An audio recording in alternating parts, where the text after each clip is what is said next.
ಆ ಒಂದು ಉದ್ದೇಶವನ್ನು ಹೇಳಿ ಅವರಿಗೆ ಕೊಟ್ಟರೆ ಸರಿ ಆಯ್ತಾ. ಅಷ್ಟಮೂಲ ಪ್ರಶ್ನೆ ಕೇಳಿದೆ. ನಮ್ಮ ಏನು ಆಗುವಂತ ಅಭಿವೃದ್ಧಿ ಕಾರ್ಯಗಳಿಗೆ ಯಾವ ಮಾಡಬೇಕು ಅಂತ ಒಂದು ಪ್ರಶ್ನೆ.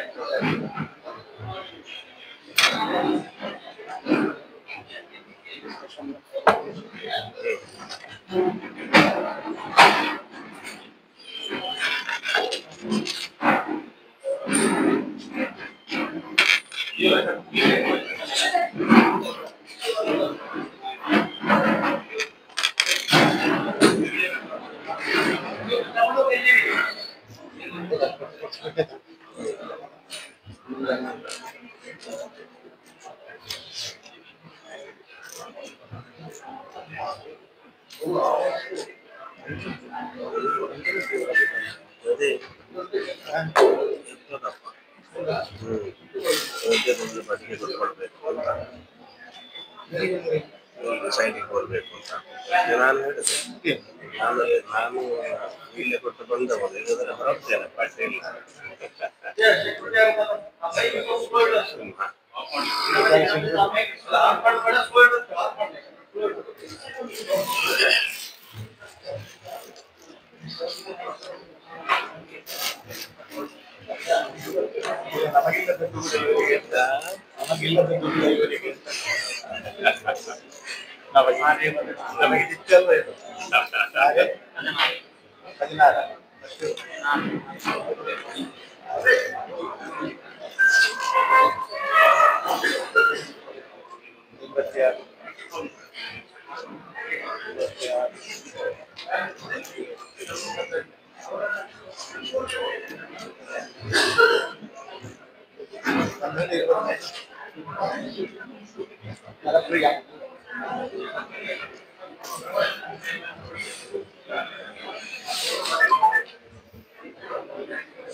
ದ್ವಿತೀಯದಲ್ಲಿ ಕುಜ, ಪಂಚಮದಲ್ಲಿ ಚಂದ್ರ, ಮತ್ತೆ ಮಾಂದಿ, ಸಪ್ತಮದಲ್ಲಿ ರಾಹು, ಅಷ್ಟಮದಲ್ಲಿ ಶನಿ, ಏಕಾದಶದಲ್ಲಿ ಗುರು, ದ್ವಾದಶದಲ್ಲಿ ಶುಕ್ರ. ಈಗ ಗ್ರಹೋದಯ ಬಂದಿದೆ.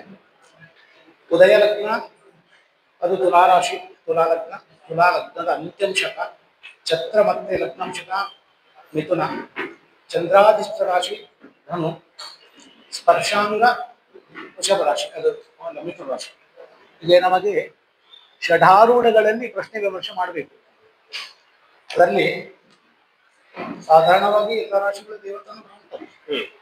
ಆರೂಢೋದಯ ಲಗ್ನಾಂಶ, ಛತ್ರಸ್ಪೃಷ್ಟಾಂಗರಾಶಯ, ಚಂದ್ರಾಧಿಷ್ಠಿತ ರಾಶಿಶ್ಚ ಚಿಂತಾಶತ ಪ್ರಶ್ನಕರ್ಮಣಿ. ಅದು ಎಲ್ಲದರಲ್ಲೂ ಇದೆ. ಸರ್ವೇಶ್ವರಾಣಂ ಪ್ರಾಯೋನುಕೂಲಾಃ ಸಕಲಾಚ್ಯತೆ ಭಾತ ಪ್ರಾತಿಕೂಲ್ಯೇ ಸಕಿನಾನುಕೂಲಃ ಅಂತೇಳಿ ಆರೂಢದಿಂದ ಪಂಚಮಸ್ತಮಾಧಿಪತಿ ಗುರು, ಆರೂಢ ಲಗ್ನದ ಏಕಾದಶಿಯಲ್ಲಿ ಬಂದದ್ದು. ಏಕಾದಶಿ ಗುರು ಬಹಳ ಅದ್ಭುತವಾದಂಥ ದೇವತೆ ಇದೆ, ಉದ್ದೇಶಕ ದೇವತಾನುಗ್ರಹ ಇದೆ ಎಂಬುದನ್ನು ಹೇಳುತ್ತೆ. ಒಂದು ಲಕ್ಷಣ ಹಾಗೆ. ಅದೇ ರೀತಿಯಲ್ಲಿ ಉದಯ ರಾಶಿಯಿಂದ ಭವಿಷ್ಯಕ್ಕೂ ದೇವತಾನುಗ್ರಹವನ್ನು ಬೇಡುತ್ತೆ. ಲಗ್ನಕ್ಕೆ ಗುರು ದೃಷ್ಟಿ ಇದೆ. ಛತ್ರ ವರ್ತಮಾನ ಕಾಲ ಇವತ್ತು ಬಹಳ ಪ್ರಶಸ್ತವಾದಂಥ ಕಾಲ. ಅದು ಮಿಥುನ ರಾಶಿಯಲ್ಲಿ ಗುರು ಉದಿಸಿದ್ದು. ಸ್ಪರ್ಶಾಂಗ ಕೂಡ ಅದು ಮಿಥುನ ರಾಶಿಯು, ಅದೇ ಕಾರಣ ಲಗ್ನಾಂಶ ಕೂಡ ಮಿಥುನ ರಾಶಿಯು. ಜೊತೆಗೆ ಇಲ್ಲಿ ಚಂದ್ರ ಆಧಿಷ್ಠಿತರಾದಂಥ ರಾಶಿ ಧನು. ಹೀಗೆ ಷಟ್ರಾಶಿಗಳಲ್ಲಿ ಕೂಡ ದೇವತಾನುಗ್ರಹ ಇದೆ ಎಂಬುದನ್ನು ತೋರಿಸ್ತಾರೆ.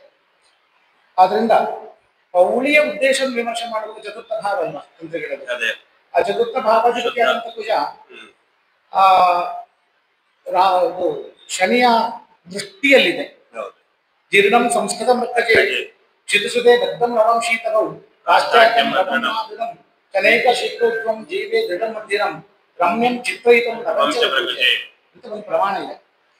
ಆ ತರ ನೋಡುವಾಗ ಈ ಪೌಳಿ ಕುಜ ಅದು ಭಿನ್ನ.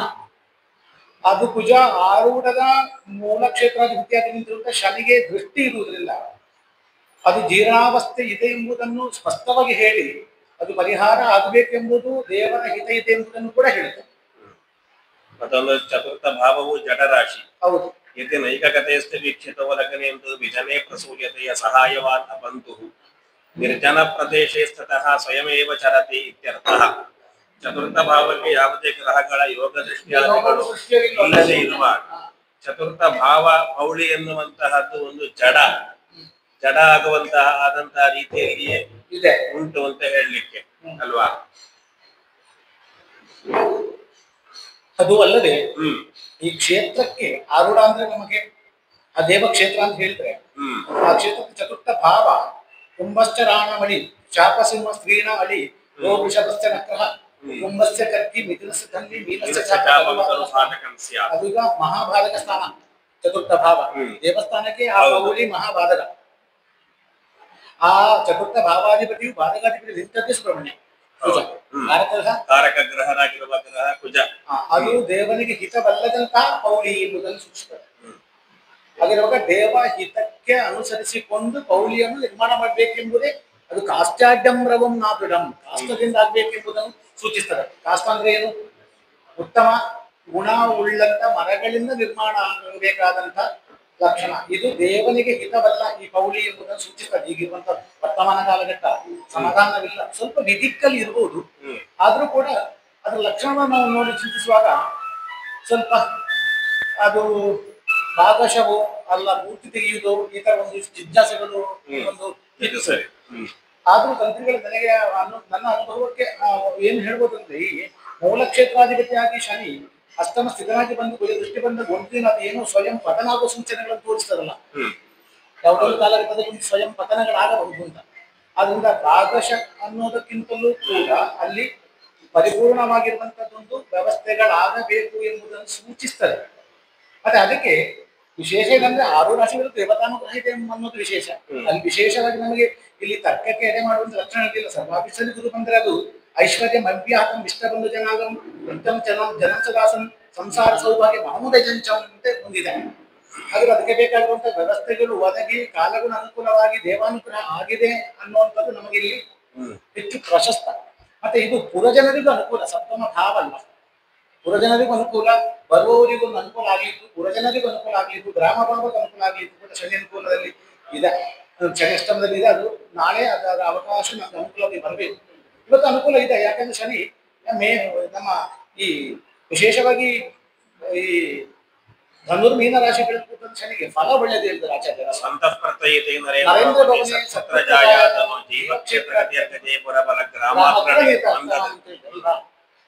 ಅದರ ಸ್ವಂತಹ ಪ್ರತ್ಯಯಿತೋ ನರೇಂದ್ರ ಭವನೇ ಅಂತೇಳಿ. ಇದೀಗ ಸ್ವಂತಹ ಪ್ರತ್ಯೇಕ ಆಗುವುದು ಕಷ್ಟ. ಕುಜ ದೃಷ್ಟಿ ಶನಿ ಬಂದಾಗ ಅಲ್ಲಿ ಏನೋ ವಿವಾದಗಳಾಗಿ ಅಲ್ಲಿ ಸುಖಮರಣವನ್ನು ಕೊಡುವುದಿಲ್ಲ, ಯಾವುದೋ ಒಂದು ದುರ್ಮೃತ್ಯುಗಳ ಸೂಚನೆ ತೋರಿಸ್ತದೆ. ಅದನ್ನು ಬೇಗ ನೀವು ಅದನ್ನು ನಿವಾರಣೆ ಮಾಡಬೇಕಾದ ಅಗತ್ಯ. ಅಲ್ಲಿ ಏನೋ ಒಂದು ಪತನ ಆಗುವ ಸೂಚನೆ ಉಂಟು ನಮಗೆ. ಮಂದಾರ ಯೋಗೆ ಲಕುಟಾಸಿಗಾತಃ ದುರ್ವಾಕ್ಚ ಬಾಧಾಗಮ ಹೇತವಸಿ. ಮಂದಾರ ಯೋಗ ಚತುರ್ಥಾಧಿಪತಿಗೆ ಒಂದು ಶನಿಯ ದೃಷ್ಟಿ, ತದೇಕ ದೃಷ್ಟಿಯ ಮರಣಾಯ ಕಲ್ಪಿತವು. ಚತುರ್ಥಾಧಿಪತಿ ದ್ವಿತೀಯ ಭಾವದಲ್ಲಿ ಕೂತ್ಕೊಂಡು ಶನಿಯ ದೃಷ್ಟಿ, ಯಾವುದೇ ಶುಭ ಗ್ರಹಗಳ ಯೋಗ ದೃಷ್ಟಿಯಾದಗಳು ಬೇರೆ ಇಲ್ಲದೆ ಇರುವುದರಿಂದ ಇದು ಒಂದು ಒಂದು ವ್ಯವಸ್ಥೆಯಲ್ಲಿ ಬಿದ್ದುಕೊಂಡು ಅಂದ್ರೆ ಕುಸಿದು ಕಾಲ ಒಂದು ಭಾಗ ಒಂದು ಕುಸಿದು ಒಂದು ಮೂಲೆ ಆಗ್ಬೋದು. ಯಾಕಂದ್ರೆ ಈ ಒಂದು ಕೋಣ ರಾಶಿಯಲ್ಲಿಯೇ ಕುಜ ಶನಿಗಳ ಯೋಗ ದೃಷ್ಟಿ ಅಲ್ವಾ, ಅದರಿಂದ ದೌದೋ ಕೋಣಗತ ಅಂತ ಬಂದಾಗ ಒಂದು ಮೂಲೆಯಲ್ಲಿ ಒಂದು ವ್ಯವಸ್ಥೆಯಲ್ಲಿ ಒಂದು ಕುಸಿಯುವ ಸೂಚನೆ ಅಂದ್ರೆ ಇದು ಒಂದು ಯಥಾರ್ಥವಾಗಿ ಒಂದು ಮೃತ್ಯು ಸೂಚನೆಯನ್ನು ಹೇಳಲಿಕ್ಕೆ ಇರತಕ್ಕಂತಹ ಲಕ್ಷಣದಲ್ಲಿ ದೇವತಾನುಗ್ರಹ ಇದೆ ಎನ್ನುವ ಮಟ್ಟಕ್ಕೆ ಅದೆಲ್ಲವೂ ಕೂಡ ಸರಿ ಇದೆ ಅಂತ ಅರ್ಥ ಅಲ್ಲ. ಅಕುಪ್ಯಂ ಜಲಾಭೇ ಗುರು ಕಿನ್ನ ಲಭ್ಯಂ ವದಂತ್ಯಷ್ಟ ಧೀಮಂತ ಮನ್ಯೇ ಮುನೀಂದ್ರಾಹ ಪಿತುಃ ಭಾರವರ ಸ್ವಾಂಗಜಾಸ್ತಸ್ಯ ಪಂಚಃ ಪರಾರ್ಥಸ್ತದರ್ಥೋ ನ ಚೇತು ವೈಭವಾಯ. ದೇವತಾನುಗ್ರಹ ಯಾಕೆ ಉಂಟು ಅಂತ ಕೇಳಿದ್ರೆ ಇಲ್ಲಿಯ ತನಕ ನಮಗೆ ದೇವತಾನುಗ್ರಹ ಇದೆ ಅಂತ ಅರ್ಥ. ನಮ್ಗೀಗ ನಾವು ಇದನ್ನು ಹೀಗೆ ಪ್ರತ್ಯಕ್ಷವಾಗಿ ಕಾಣುವಂತಹ ಸಮಸ್ಯೆಗಳನ್ನು ನಾವು ಹಾಗೆ ಬಿಟ್ಟು ಬಿಟ್ರೆ ಆನಂತರ ಏನಾಗ್ತದೆ ಕೇಳಿದ್ರೆ ಪರೋಕ್ಷವಾಗಿರುವ ಸಮಸ್ಯೆಗಳನ್ನು ನಾವು ಎದುರಿಸುವಂತಹ ಒಂದು ನಮಗೆ ಅವಕಾಶಗಳು ಬರ್ತದೆ. ಒಂದು ಅಲ್ಲ ಪರಿಹಾರ ಇದೆ. ಯಾಕಂದ್ರೆ ಇವತ್ತು ಕೇವಲ ನಮಗೆ ಪ್ರಶ್ನೆಯ ಒಂದು ಗ್ರಹ ಸ್ಥಿತಿ ಎಷ್ಟು ಪ್ರಮುಖವು. ಶಕುನೈಹಿ ಜಾತ ಸಂವಾದಂ ರಾಶಿಗ್ರಹ ಫಲಂ ಸ್ಫುಟಂ ಅಲ್ವಾ? ಒಂದು ನೋಡಿ, ಇವತ್ತು ದೀಪ ಹಚ್ಚಿ ಅಂತ ಹೇಳಿದಾಗ ದೇವತಾತ್ಮ ಸ ದೀಪ. ದೀಪ ಅಂದ್ರೆ ಏನು ಗೊತ್ತಾ? ಒಂದು ದೇವರ ಆತ್ಮಸ್ವರೂಪ ಅಂತ ಅರ್ಥ. ಹಾಗಾದ್ರೆ ಒಂದು ದೀಪ ಹಚ್ಚುವ ಮೊದಲು ಏನಾಯ್ತು? ಇವತ್ತು ದೀಪ ಪಾತ್ರೆ ಪತನ ಆಯ್ತು. ದೀಪ ಪಾತ್ರೆ ಪತನ ಆಯ್ತು. ದೀಪ ಪಾತ್ರೆ ಅಂದ್ರೆ ಏನು? ದೀಪ ಪಾತ್ರೆ ಅಂತ ಕೇಳಿದ್ರೆ ಅದು ದೇಹ, ದೇವರ ದೇಹ ಆಲಯ ಅಂತ ಅರ್ಥ. ಆ ದೀಪ ಎನ್ನುವಂತಹದ್ದು ದೇವರು ಅಂತ ಅರ್ಥ. ದೇವತಾತ್ಮ ಸ ದೀಪ ಅಂದ್ರೆ ಒಂದು ಮೂಲೆಯಲ್ಲಿ ಇದ್ದಂತಹ ಒಂದು ದೀಪವೇ ಪತನ. ನೋಡಿ, ಸ್ವಲ್ಪ ನಾವೆಲ್ಲರೂ ಅರ್ಥ ಮಾಡಿಕೊಳ್ಳುವ. ಯಾಕಂದ್ರೆ ನೋಡಿ, ಇದರಲ್ಲಿ ನಾವು ಇವತ್ತು ಭಾವನಾತ್ಮಕವಾಗಿ ಚಿಂತನೆ ಮಾಡ್ಲಿಕ್ಕೆ ಉಂಟು. ಇವತ್ತು ನಮಗೆ ಯಾರು ಕೂಡ ಪ್ರಧಾನ ಅಲ್ಲ. ನಮ್ಗೆ ಇವತ್ತಲ್ವಾ ದೇವರು ನಮಗೆ ಪ್ರಧಾನ. ನೋಡಿ, ನಾವು ಪ್ರಶ್ನೆ ಇಟ್ಟಿದ್ದೇವೆ, ಎಲ್ಲರದ್ದು ಕೂಡ ಆಶಯ ಆಂತರಿಕವಾಗಿ ಒಂದೇ. ಅಭಿಪ್ರಾಯ ವ್ಯತ್ಯಾಸಗಳು ತುಂಬಾ ಇರ್ಬೋದು, ಅದಲ್ಲ. ಎಲ್ಲರದ್ದು ಆಶಯ ಒಂದೇ ಇರ್ತದೆ. ಏನ್ ಹೇಳಿ? ದೇವಸ್ಥಾನ ಅದು ಒಳ್ಳೆ ರೀತಿಯಲ್ಲಿ ನಿರ್ಮಾಣ ಆಗಬೇಕೆನ್ನುವಂತಹದ್ದು ಎಲ್ಲರದ್ದು ಆಶಯ ಒಂದೇ ಇರ್ತದೆ. ಆ ಆಶಯಕ್ಕೆ ಪೂರಕವಾಗಿರುವ ಅಭಿಪ್ರಾಯಗಳು ಒಬ್ಬೊಬ್ಬರದ್ದು ಬೇರೆ ಬೇರೆಯಾಗಿ ಇರ್ತದೆ. ನನಗೆ ಹೇಳು ಸರಿ ಅರ್ಥ ಮಾಡಿಕೊಳ್ಳಿ. ನೋಡಿ, ಇವತ್ತು ನಮಗೆ ನಾವು ಪ್ರಶ್ನೆಯಲ್ಲಿ ಏನು ಹೇಳಬೇಕಾಗಿ ಇದೆಯೋ ಅದನ್ನು ಮೊದಲೇ ನಮಗೆ ದೇವರು ಸೂಚನೆ ಮಾಡಿಕೊಟ್ಟಿದ್ದಾರೆ. ಅಲ್ಲಿ ದೀಪ ಇಲ್ಲ, ದೀಪ ಪಾತ್ರೆ. ಸ್ನೇಹೋಯಂ ದೇಹಕ್ಕೆ ಸ್ನೇಹೋ ಯಸ್ಯೇಹ ದೇಹ ಜ್ವಾಲೆ ಬಂದಿಲ್ಲ, ಜ್ವಾಲೆ ಬಂದಿಲ್ಲ. ಆದ್ರಿಂದ ಗರ್ಭಗುಡಿಯ ಸಂಬಂಧಪಟ್ಟಾಗಿರುವಂತಹ ದೇವರ ಸಾನ್ನಿಧ್ಯದ ವಿಷಯ ಅಲ್ಲ ನಮಗೆ, ಅದು ದೇವ ಚೈತನ್ಯ. ಅದು ಸರಿ. ಇಲ್ಲಿ ಬಾಹ್ಯ ಭಾಗದಲ್ಲಿ ಉಳ್ಳಂತ ಉದ್ದೇಶಕ್ಕೆ ನಿರ್ಮಾಣ ಆಗಿರುವಂತಹ ದೇಹ ಪಾತ್ರೆ ಅದು ಪತನ ಆಗಿದೆ ಅಂತಾದ್ರೆ, ಅದು ಪತನಾಗಿ ನಮಗೆ ಅಲ್ಲಿ ಏನಾಗಿದೆ ಇಟ್ಟಂತ ಕಡೆ ಮೇಲೆ ಅದನ್ನ ಅದು ಒಳಭಾಗಕ್ಕೆ ಬೀಳುವ ಅವಕಾಶಗಳು, ಸಾನ್ನಿಧ್ಯದ ಒಳಭಾಗಕ್ಕೆ ಬೀಳುವ ಅವಕಾಶಗಳು, ಅದು ಸ್ವಲ್ಪ ಈಶಾನ್ಯ ಭಾಗದಿಂದವೋ ಇಲ್ಲಿ ನೈಋತ್ಯ ಭಾಗದಿಂದಲೋ ಕುಸಿತಗಳ ಆರಂಭಕ್ಕೆ ಸಾಧ್ಯತೆಗಳು. ಅಲ್ಲಿ ಎದುರು ಭಾಗ, ವಿಶೇಷವಾಗಿ ಈಶಾನ್ಯ ಭಾಗ, ಈಶಾನ್ಯ ನೈಋತ್ಯ ಭಾಗಕ್ಕೆ ಬಂಧಪಟ್ಟು ಅದು ಆ ತರ ಏನಾದ್ರೂ ಸಮಸ್ಯೆಗಳು ನಾಳೆ ಕಂಡು ಬರುವ ಸೂಚನೆ ಇದೆ. ಸ್ವಂತಹ ಪ್ರತ್ಯಯಿತೋ ಅಂತ ಹೇಳಿದ್ದಾರೆ ನರೇಂದ್ರ ಭವನ. ಆದ್ರೆ ಅದಕ್ಕೆ ನರೇಂದ್ರ ಭವನ ಅನುಕೂಲ ಸಿಗುತ್ತೆ ಎಂಬುದು ಕೂಡ ಹೇಳಿದೆ. ನರೇಂದ್ರ ಭವನ ಅಂತ ನಿಮಗೆ ವಿಧಾನಸೌಧ ನಿಮಗೆ ಅನುಕೂಲ ಸಿಗುತ್ತೆ ಎಂಬುದನ್ನು ಹೇಳ್ತಾರೆ. ಸತ್ಪುತ್ರ ಜಾಯಾತನವು ಅಂತಿದೆ ಅಲ್ವಾ? ಜೀವಕ್ಷೇತ್ರಕ್ಕೆ ತಕ್ಕಗೆ ಪುರಬಲ ಗ್ರಾಮಕ್ಕೆ ನಿಕಟವನ್ನ ಅಂದ್ರೆ ಈಗ ಗ್ರಾಮಕ್ಕೂ ಜನರಿಗೂ ಆ ಪೌಳಿ ಅನ್ನುವಂತ ವ್ಯವಸ್ಥೆ ಏನಿದೆಯೋ ಅದು ಘಾತಕವಾಗಿಯೇ ಇದೆ, ಅದು ಅನುಕೂಲವಾಗಿಲ್ಲ. ಇದು ಈಗಾಗಲೇ ತೆಗೆದು ಮಾಡಬೇಕಾದ ಕೆಲಸ ಆಗಿತ್ತು. ಇದರ ಮೊದಲೇ ಮಾಡಬೇಕಾದಂತ ಕೆಲಸವಾಗಿತ್ತು. ಆ ಕೆಲಸವಾಗಿಲ್ಲ ಅನ್ನೋದು ಅದು ದೇವ ಇಲ್ಲಿ ಇವತ್ತು ಕೂತದ್ದು, ಆ ಕಾರಕಗ್ರಹ ಕೂತದ್ದು ಇಲ್ಲಿ ಮಾರಕ ರಾಶಿಯಲ್ಲಿ. ಸಾನ್ನಿಧ್ಯ ನಮಗೆ ಅನುಕೂಲ ಭಾವದಲ್ಲಿ ಇದೆ, ಈ ಮಹಾ ಸಾನ್ನಿಧ್ಯ ಅನುಕೂಲ ಭಾವದಲ್ಲಿ ಇದೆ. ಅದಕ್ಕೆ ಕಾರಕ ಅದು ಅನುಕೂಲ ಭಾವದಲ್ಲಿ. ಆದ್ದರಿಂದ ಅಗ್ನಿಯನ್ನು, ಪತನವನ್ನು, ಕುಸಿತವನ್ನು ಕಾಣಬಹುದು ಎಂಬುದು ಸೂಚಿಸುತ್ತದೆ. ಅದನ್ನು ತಡೆ ಮಾಡದೆ ಈ ಉದ್ದೇಶವನ್ನು ನೀವು ಮುಂದುವರಿಸಿಕೊಂಡು ಹೋಗಬಹುದು. ಅಂದ್ರೆ ದೇವತಾನುಗ್ರಹ ನಮಗೆ ಬಂದಿದೆ ಅಂತ ಹೇಳಿದ್ರೆ, ಇವತ್ತು ನಾವು ವೀಳ್ಯ ಕೊಟ್ಟಿದ್ದೇವೆ ಅಲ್ವಾ? ಇವರು ವೀಳ್ಯ ಏನು ವೀಳ್ಯ ಕೊಟ್ಟಿದ್ದೀರಿ? ನೀವು ಯಾವ ಉದ್ದೇಶವನ್ನು ಇಟ್ಟುಕೊಂಡು ವೀಳ್ಯ ಕೊಟ್ಟಿದ್ದೀರಿ, ಆ ಉದ್ದೇಶಕ್ಕೆ ದೇವರು ನಮ್ಮ ಹಿಂದೆ ಇದ್ದಾರೆ ಅಂತ ಅರ್ಥ. ನೋಡಿ, ಈಗ ಈ ದೇವರು ನಮ್ಮ ಹಿಂದೆ ಇದ್ದಾರೆ ಎನ್ನುವ ವಿಷಯಕ್ಕೆ ನಮ್ಮ ನಡೆ ಹೇಗಿರ್ಬೇಕು ಎನ್ನುವಂತಹದ್ದು ಮಾತ್ರ ಇಲ್ಲಿ ಮುಖ್ಯ. ನಾನು ಹೇಳೋದು ಗೊತ್ತಾಯ್ತು? ನಮ್ಮ ನಡೆ ಹೇಗೆ, ನಾವು ಯಾವ ರೀತಿಯಲ್ಲಿ ನಡ್ಕೊಂಡು ಹೋದ್ರೆ ಈಗ ಇರುವ ದೇವತಾನುಗ್ರಹವು ಒಂದೇ. ನೋಡಿ, ದೊಡ್ಡ ಒಂದು ಇಲ್ಲಿ ಆರೂಢದಲ್ಲಿ ಬುಧ ಉದಯ ಆಗಿರುವುದರಿಂದ ಅಲ್ವಾ? ಬುಧೋ ಮೂರ್ತಿಗೋ ಮಾರ್ಜಯೇ ಧನ್ಯರಿಷ್ಟಂ ಅರಿಷ್ಟ ಅಧಿಗೋ ವೈಖರಿ ವೃತ್ತಿಭಾಜ ಜನ ದಿವ್ಯಚಾಮೇಖರಿ ಭೂತ ದೇಹ ಚಿಕಿತ್ಸಾ ವಿಧೋ ದುಶ್ಚಿಕಿತ್ಸಾ ಭವಂತಿ. ನೋಡಿ, ನಾವು ಇಲ್ಲಿ ಬಹಳ ಜಾಗೃತೆಯಿಂದ ಮುಂದೆ ಹೋಗುವಂತಹ ಅನಿವಾರ್ಯತೆ ಉಂಟು. ಯಾಕೆ ಅಂತ ಹೇಳಿದ್ರೆ ಚಿಕಿತ್ಸಾ ವಿಧೋ ದುಶ್ಚಿಕಿತ್ಸಾ ಭವಂತಿ. ಏನೋ ಒಂದು ಮಾಡ್ಲಿಕ್ಕೆ ಹೋಗಿ ಮತ್ತಿನ್ನೇನೋ ಒಂದು ಸಮಸ್ಯೆಗಳು ಒಂದು ಪ್ರಾದುರ್ಭಾವ ಆಗುವಂತಹ ಲಕ್ಷಣ ನಮಗೆ ಇಲ್ಲಿ ಕಾಣ್ತದೆ. ಯಾಕಂದ್ರೆ ಚತುರ್ಥಾಧಿಪತಿಗೆ ಬಾಧಕಪತಿಗೆ ಆಶ್ರಯ ಕೊಟ್ಟು ಬಾಧಕಾಧಿಪತಿಗೆ ಆಶ್ರಯ ಕೊಟ್ಟಂತಹ ಬುಧ ಆರೂಢದಲ್ಲಿ ಕೂತುಕೊಂಡು ಮಾಡುವ ಚಿಕಿತ್ಸೆಯೇ ಒಂದು ದುಶ್ಚಿಕಿತ್ಸೆ. ಸರಿ ಮಾಡಬೇಕು ಅಂತ ಹೊರಡುದು, ಅದು ಸರಿಯಾಗುವುದಲ್ಲ, ಮತ್ತೆ ಇನ್ನೊಂದು ಏನೋ ಒಂದು ಅನರ್ಥಕ್ಕೆ ಕಾರಣ ಆಗ್ತದೆ ಎನ್ನುವಂತಹ ಲಕ್ಷಣಗಳು ಇಲ್ಲಿ ಇರುವುದರಿಂದ ನಾವು ಬಹಳ ಜಾಗೃತೆಯಿಂದ ದೇವಹಿತ ಹೇಗಿದೆ ಎಂಬುದನ್ನು ನೋಡಿಕೊಂಡು ಸರಿಯಾದ ರೀತಿಯಲ್ಲಿ ನಾವು ಮುಂದೆ ಹೋದಾಗ ಅನುಕೂಲ ನಮಗೆ ಆಗುವಂತಹ ಲಕ್ಷಣ ಇದೆ. ಅದು ಲಾಭದಲ್ಲಿ ಬಂದಿರತಕ್ಕಂತಹ ಗುರುವಿನ ಯೋಗ ಅಂತ. ಮೂಲದಲ್ಲೂ ಕೂಡ ರವಿ ಉದಿಸಿದ್ದು 28 ತಾಂಬೂಲ 28 ತಾಂಬೂಲ. ದುಃಖಾಯ ಭಾನು ಉದಿತಃ. ದುಃಖ ಇದೆ ಅಲ್ಲಿ. ಈ ಪೌಲ್ಯ ವಿಷಯದಲ್ಲಿ ಮಹಾ ಸಾನ್ನಿಧ್ಯಕ್ಕೆ ದುಃಖ ಇದೆ. ಅದು ರವಿಯು ಬುಧನು ಚಾಂದ್ರಿಕ ನರಸಿಂಹನ ಯೋಗದಲ್ಲಿ ಅದು ಸರಿ. ಅಲ್ಲಿಯೂ ದುಃಖ ಇದೆ, ಇಲ್ಲಿಯೂ ದುಃಖ ಇದೆ ಸೂಚಿಸ್ತದೆ. ಅದರಿಂದ ಅಲ್ಲಿ ಇರುವಂತ ಆ ಪೌಳಿಯನ್ನು ಆಶ್ರಯಿಸಿ ಉಳ್ಳಂತ ಬೇರೆ ದೇವತಾ ಸಾನ್ನಿಧ್ಯಗಳಿಗೂ ದುಃಖವಿದೆ. ಆ ಪೌಳಿ ದುಃಖಾಯ ಭಾನು ಅಂದ್ರೆ ಅಲ್ಲಿ ನಿಶ್ಚಯವಾದ ದುಃಖವನ್ನು ತೋರಿಸ್ತದೆ. ಅಂದ್ರೆ ಕೂಡ ಈ ಹಾಗೆ ಪ್ರಶ್ನೆಯ ಉದ್ದೇಶ ನಿಮ್ದು ಪೌಳಿ ಎಲ್ಲ ಸರಿಯ ನಾವು ಒಳ್ಳೆ ರೀತಿಯಲ್ಲಿ ಹೇಳುವಂತಾರ ಮಾಡಬೇಕನ್ನೋ ಉದ್ದೇಶಕ್ಕೆ ವೀಳ್ಯ ಕೊಟ್ಟಿದ್ದೀರಾ. ನೋಡಿ, ನೀವು ಕೊಟ್ಟ ವೀಳ್ಯದಲ್ಲಿ ಬಂದ ಗ್ರಹ ಯಾರು ಗೊತ್ತಾ? ಅದು ರವಿ. ದುಃಖ ಅದು ದುಃಖ. ನೋಡಿ, ಅದಕ್ಕೊಂದು ಗಣಿತ ಇದೆ. ನೀವು ಕೊಟ್ಟ ತಾಂಬೂಲವನ್ನು 2 ಪಟ್ಟು ಮಾಡಿ 5ರಿಂದ ಗುಣಿಸಿ 1 ಸೇರಿಸಿ 7ರಿಂದ ಭಾಗಿಸಿ ಎಷ್ಟು ಶೇಷ ಅಂತ ಕಾಣಬೇಕು. 28 ತಾಂಬೂಲ ಕೊಟ್ಟಿದ್ದೀರಾ. 28 × 2 ಅಂತ ಕಳೆದ್ರೆ 56 ಗುಣಿಸು 5 ಹೇಳಿದ್ರೆ 280 ಪ್ಲಸ್ 1 281 ಭಾಗಿಸು 7 ಅಂತ ಹೇಳಿದ್ರೆ ನಮಗೆ ಒಂದು ಶೇಷ ಅಂತ ಉಳಿದ. ಒಂದು ಶೇಷ ಅಂತ ಉಳಿದ್ರೆ ಅದು ರವಿ ಉದಯ ಅಂತ ಅರ್ಥ. ರವಿ ಉದಯ ಅಂದ್ರೆ ಇದೆಲ್ಲ ಸ್ಪೆಸಿಫಿಕ್ ಆಗಿರತಕ್ಕಂತಹ ಫಲ, ನಿರ್ಣಯಾತ್ಮಕವಾಗಿರುವಂತಹ ಫಲ. ದುಃಖಾಯ. ಹಾಗಾದ್ರೆ ಏನು ದುಃಖ ಅಂತ ಕೇಳಿದ್ರೆ, ನಾವು ಯಾವ ಉದ್ದೇಶಕ್ಕೆ ಇಳಿದಿದ್ದೇವೆ ಆ ಉದ್ದೇಶದಲ್ಲಿ ಆ ಪರಿಸರದಲ್ಲಿ ಪೌಳಿಯಲ್ಲಿರತಕ್ಕಂತಹ ಕೆಲವು ಸಂಕೇತಗಳ ಸಾನ್ನಿಧ್ಯಗಳಿಗೆ ದುಃಖವಿದೆ ಇದೆ ಕೂಡ ಸೂಚಿಸ್ತದೆ. ನೋಡಿ, ಅಲ್ವಾ? ದುಃಖ ಅಂದ್ರೆ ದೇವರಿಗೆ ದುಃಖ ಅಂತ ಅರ್ಥ ಅಲ್ಲ ಅಲ್ವಾ? ಇದು ದುಃಖಾಯ. ದುಃಖಾಯ ಅಂತ ಚತುರ್ಥಿಗೆ ಬಂದಿದೆ.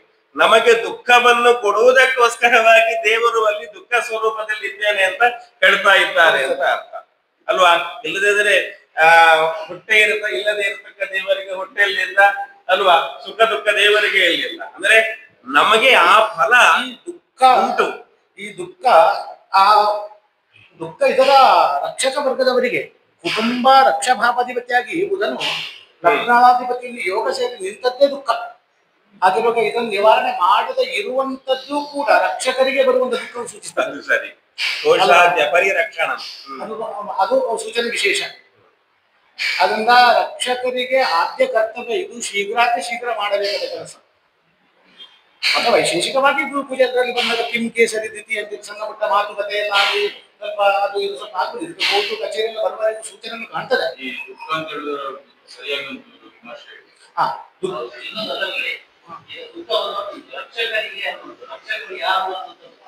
ರಕ್ಷಕರು ಅಂದ್ರೆ ನಮಗೆ ಇಲ್ಲಿ ಯಾರು ಕ್ಷೇತ್ರದ ರಕ್ಷಣೆಯ ವ್ಯವಸ್ಥೆಯನ್ನು ವಹಿಸಿಕೊಂಡವರು ಯಾರಿದ್ದಾರೆ? ಕ್ಷೇತ್ರಾಧಿಕಾರಿಗಳಿದ್ದಾರೆ, ನೀವು ಆಡಳಿತದ ಸಂಬಂಧಪಟ್ಟವರಿದ್ದಾರೆ, ಮತ್ತೆ ಅದಕ್ಕೆ ಸಂಬಂಧ ಇದರ ದೇವಸ್ಥಾನ ರಕ್ಷಕ ವರ್ಗದವರು ಎಲ್ಲ ಸೇವಾ ಚಾಕರಿಗಳನ್ನು ಮಾಡುವವರು ಕೂಡ ಅಲ್ಲಿ ಸೇರಿರ್ತಾರೆ. ಈಗ ನೀವು ಆಯ್ಕೆ ಕಮಿಟಿಯಿಂದ ಆಯ್ಕೆ ಆದವರು ಕೂಡ ಅದಕ್ಕೆ ಸೇರಿರ್ತೀರಿ.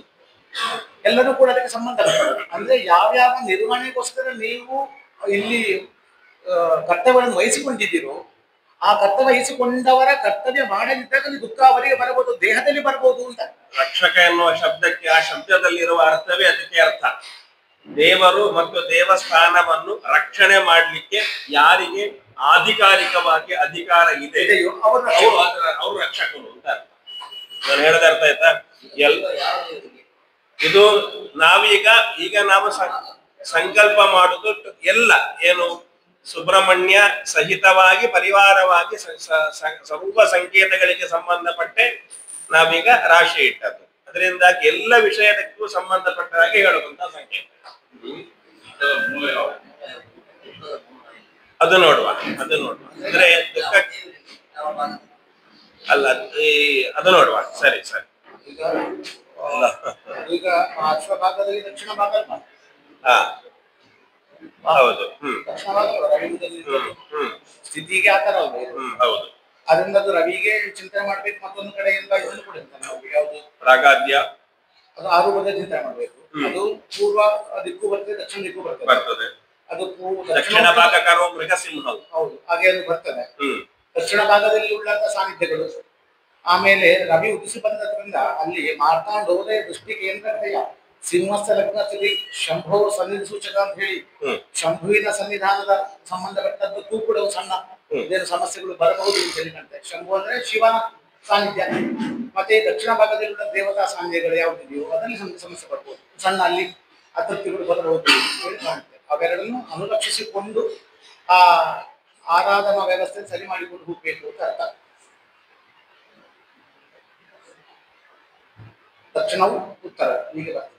ದಕ್ಷಿಣೋತ್ತರ ಸರಿ ಮಾಡುವುದು ಯಾವ ತರ ನೋಡುವ.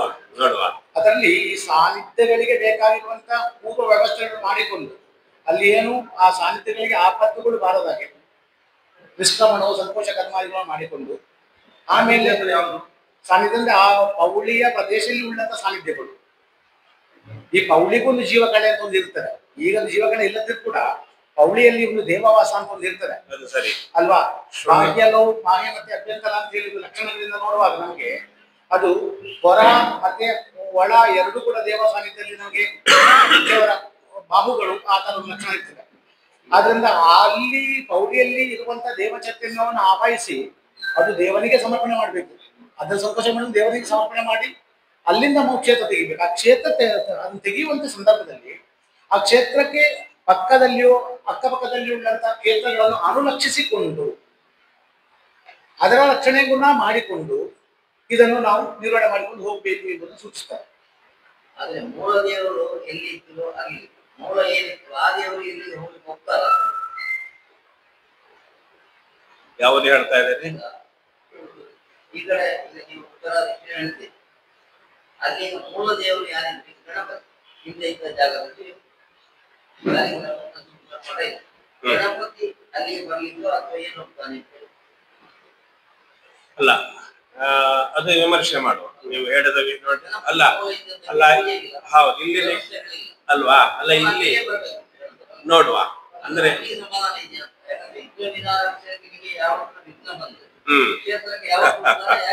ಹೌದಪ್ಪ. ಎಲ್ಲಾ ಪ್ರಪಂಚದಲ್ಲಿ ಅದೇ ಬರ್ತದೆ, ಪರಿಹಾರ ಯಾವುದು ಆಮೇಲೆ ಅದನ್ನು ದೀಕ್ಷೆಗೆ ಅಂತ ದಿನ ಇದೆ ಅಂತ ಹೇಳಿದ್ರೆ ಅದು ಇಲ್ಲ. ಅಲ್ಲ ಇದಕ್ಕೆ ಪೂಜಾ ವಿಧಾನ ಹೇಗೆ ಕೊಟ್ಟಿದೆ ಅವನಿಗೂ ಇಲ್ಲದ ಮೇಲೆ ಗೊತ್ತಿಲ್ಲ. ಯಾವ ಚಿಂತನೆ ಇಟ್ಟು ಬರುವುದಲ್ಲಿಗೆ ಗಣಪತಿಗೆ ವ್ಯವಸ್ಥೆಗಳಾಗದೆ ಹೋದ್ರೆ ಪರಿಹಾರ ಏನು? ವಿಘ್ನನಾಶಕ ಅವನಿಗೆ ಮೋಕ್ಷ ಇಲ್ಲದ್ರೆ ಎಲ್ಲ ನಾಶವೇ. ಹಾಗೆ ಮೂಲ ಕ್ಷೇತ್ರ ಅದು ಅಲ್ಲಿಗೆ ಕೇಳ್ತಾನೆ ಪರಿಹಾರ ಉಂಟಾ ಹೇಗೆ ಅಲ್ಲ ನೋಡು. ರವಿ ಸಿಂಹರಾಶಿ, ಸಿಂಹರಾಶಿ, ಪ್ರಶ್ನವು ಸಿಂಹರಾಶಿ, ತಾಂಬೂಲವು ಸಿಂಹರಾಶಿ. ನೋಡಿ ಇಲ್ಲಿ ಈಗ ದೈವಜ್ಞರು ಹೇಳಿದ ಹಾಗೆ ನಮಗೆ ಒಂದು ಪ್ರಧಾನ ಆರ್ಭಟ ಬಂದದ್ದು ಸಿಂಹರಾಶಿ. ಅವ್ರು ಆವಾಗ ಒಂದು ಮಾತು ಹೇಳಿದ್ರು, ಮಾರ್ತಾಂಡೋದಯ ದೃಷ್ಟಿ ಕೇಂದ್ರಗತಯ ಸಿಂಹಸ್ಯ ಲಗ್ನಸ್ಥಿತಿ ಶಂಭೋಹ ಸನ್ನಿಧಿ ಸೂಚಕ. ನೀವೊಂದು ಪ್ರಶ್ನೆ ಕೇಳಿದ್ರೆ ಯಾರಿಗೆ ದುಃಖ ಅಂತ ಅಲ್ವಾ? ಅವಾಗ ನೋಡಿ, ದುಃಖ ಯಾರಿಗೆ ಅಂತ ನೀವು ಕೇಳಿದ್ರೆ ನಾವು ಇಲ್ಲಿ ಪ್ರಧಾನವಾಗಿ ಮೊದಲಾಗಿ ಹೇಳಲಿಕ್ಕಿರುವಂತಹದ್ದು ಒಂದು ಈಶ್ವರ ದೇವರ ವಿಷಯದಲ್ಲಿ, ಅದಕ್ಕೆ ಸಂಶಯ ಬೇಡ. ಯಾಕೆ ಅಂತ ಮತ್ತೆ ನೋಡುವ ಅಲ್ವಾ.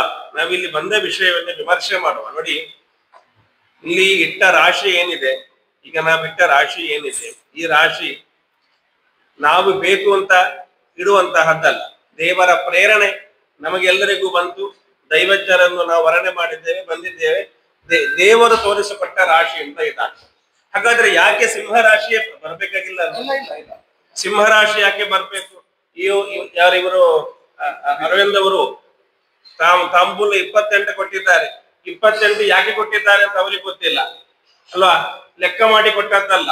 ಅಲ್ಲ, ಲೆಕ್ಕ ಮಾಡಿ ಕೊಟ್ಟರು ನಮ್ಮ ಲೆಕ್ಕ ನಿಮ್ಗೂ ಗೊತ್ತಿರ್ಲಿಕ್ಕಿಲ್ಲ ಅಲ್ವಾ. ಈ ಲೆಕ್ಕ ಒಂದು ಬೇರೆ ಆಗಿರ್ತದೆ. ಹಾಗಾದರೆ ತಾಂಬೂಲದಲ್ಲಿಯೂ ಕೂಡ ಒಂದು ರವಿ ಉದಯ ಆಗಿದ್ದಾನೆ. ಆರೂಢದಲ್ಲಿಯೂ ಕೂಡ ರವಿ ಉದಯ ಆಗಿರತಕ್ಕಂತಹದ್ದು ಹೀಗೆಲ್ಲ ಬಂದಾಗ ಮತ್ತು ಸಿಂಹ ರಾಶಿ ಈಶ್ವರನ ಒಂದು ರಾಶಿಯೇ ನಮಗೆ ಒಂದು ಈ ಪೌಳಿಯ ವಿಷಯಕ್ಕೆ ನಾವು ಪ್ರಶ್ನೆ ಇಟ್ಟಾಗ ಮೊದಲಾಗಿ ತೋರಿ ಬರುವಂತಹದ್ದು ಹೀಗೆಲ್ಲ ಬಂದಾಗ ಅದೇನೋ ಒಂದು ಈಶ್ವರ ದೇವರ ವಿಷಯದಲ್ಲಿಯೇ ತುಂಬಾ ನಮ್ಗೆ ಜಿಜ್ಞಾಸೆಗಳು ಇದೆ ಮತ್ತು ದುಃಖವೂ ಕೂಡ ಆ ವಿಷಯದಲ್ಲಿ ಪ್ರಬಲವಾಗಿ ಸೂರ್ಯ ಅರ್ಕಶ್ ಅಲ್ಲ ಒಳ್ಳೇದೇ ಅಂತ ಈಗ ಒಳ್ಳೇದು ಅಂತ ಕೇಳಿದ್ರೆ ಸೂರ್ಯ ಈಗ ಬೆಳಗ್ಗೆ 10 ಗಂಟೆಗೆ ಸೂರ್ಯನನ್ನು ಕಾಣುವ ಒಳ್ಳೇದಾ ಕಣ್ಣಿಗೆ ಅಲ್ವಾ? ಹಾಗಾದ್ರೆ ಯಾವ ಗ್ರಹ ಯಾವ ಸಮಯದಲ್ಲಿ ಒಳ್ಳೆ ಫಲ ಕೊಡ್ತಾನೆ ಅನಿಷ್ಟ ಫಲ ಕೊಡ್ತಾನೆ ಅಂತ ನೋಡ್ಲಿಕ್ಕೆ ಯಾಕೆ ಅಂತ ಕೇಳಿದ್ರೆ ಆರೂಢದಲ್ಲಿ ರವಿ ಸಿಂಹ ರಾಶಿಯಲ್ಲಿ ಉದಯ ಆದರೆ ನೀವೊಂದು ಒಳ್ಳೆ ಪ್ರಶ್ನೆ ಕೇಳಿದ್ರಿ. ಸ್ಪೆಸಿಫಿಕ್ ಆಗಿ ಆಚಾರ ಒಂದು ಮಾತು ಹೇಳಿದ್ದಾರೆ, ಸಿಂಹ ಸಂಸ್ಥೆ ನಿಶಾಂತ. ನಿಶಾಂತ ಅಂದ್ರೆ ಏನು ಗೊತ್ತಾ? ರಾತ್ರಿಗೆ ಕಣ್ಣು ಕಾಣಿಸೋದಿಲ್ಲ ಎನ್ನುವ ಸಮಸ್ಯೆ ಇಲ್ಲಿ ಉಂಟು ಅಂತ ಅರ್ಥ. ಬುಧಾಕ್ಷ ಯೋಗ ಅಲ್ವಾ? ರವಿ ಬುಧರಿಗೆ ಯೋಗ ಬಂದರೆ ಬುದ್ಬುಧಾಕ್ಷ ಯೋಗ ಏನು ಗೊತ್ತಾ? ಪರೆ ಬಂದ ಇದೆ ಎನ್ನುವಂತಹದ್ದನ್ನು ನೋಡ್ಲಿಕ್ಕೆ ಆಗದೆ ಇರುವಂತಹ ಸ್ಥಿತಿಯಲ್ಲಿ ಇದ್ದೇವೆ. ಬೆಳಗ್ಗೆ ಕಂಡಿದ್ದೇವೆ, ಅದನ್ನು ರಾತ್ರಿ ನೋಡುವ ಹೇಳಿದ್ರೆ ರಾತ್ರಿಯಲ್ಲಿ ಎಷ್ಟು ಟಾರ್ಚ್ ಹಾಕಿದ್ರು ಕೂಡ ಅದು ಕಾಣಿಸಲಿಕ್ಕಿಲ್ಲ. ಅಂತ ಒಂದು ಪರಿಸ್ಥಿತಿ ಇಲ್ಲಿ ಇದೆ ಅಂತ ಅರ್ಥ. ಸಿಂಹ ಸಂಸ್ಥೆ ನೋಡಿ, ದಿಗ್ಬಂಧನ ಅಂತ ಅರ್ಥ ಅಲ್ಲ, ಹಾಗಲ್ಲ. ದೇವ ದಿಗ್ಬಂಧನ ಅಂತಲ್ಲ. ಇಲ್ಲಿ ರಿಕ್ಷಾನನೋ ವಾನರ ತುಲ್ಯ ಚೇಷ್ಟು ವಿಭಕ್ತಿ ದಂಡಂ ಫಲಂ ಆಮಿಷಂಚ ಕೂರ್ಚಿ ಮನುಷ್ಯ ಕುಟೇಶ್ಚಕೇಶ ಮೃಗೇಶ್ವರ ಅಂತ್ಯರ್ಭೂತ ವಿಭಾಗ ಅಂತ ಹೇಳಿ ಒಂದು ಲಕ್ಷಣ ಇದೆ ಅಂತ ಹೇಳಿ. ಯಾರಿಗೆ? ಅದೀಗ ಈ ಕೇತುವಿನ ಅಂತ್ಯದ ರೇಖಾಣ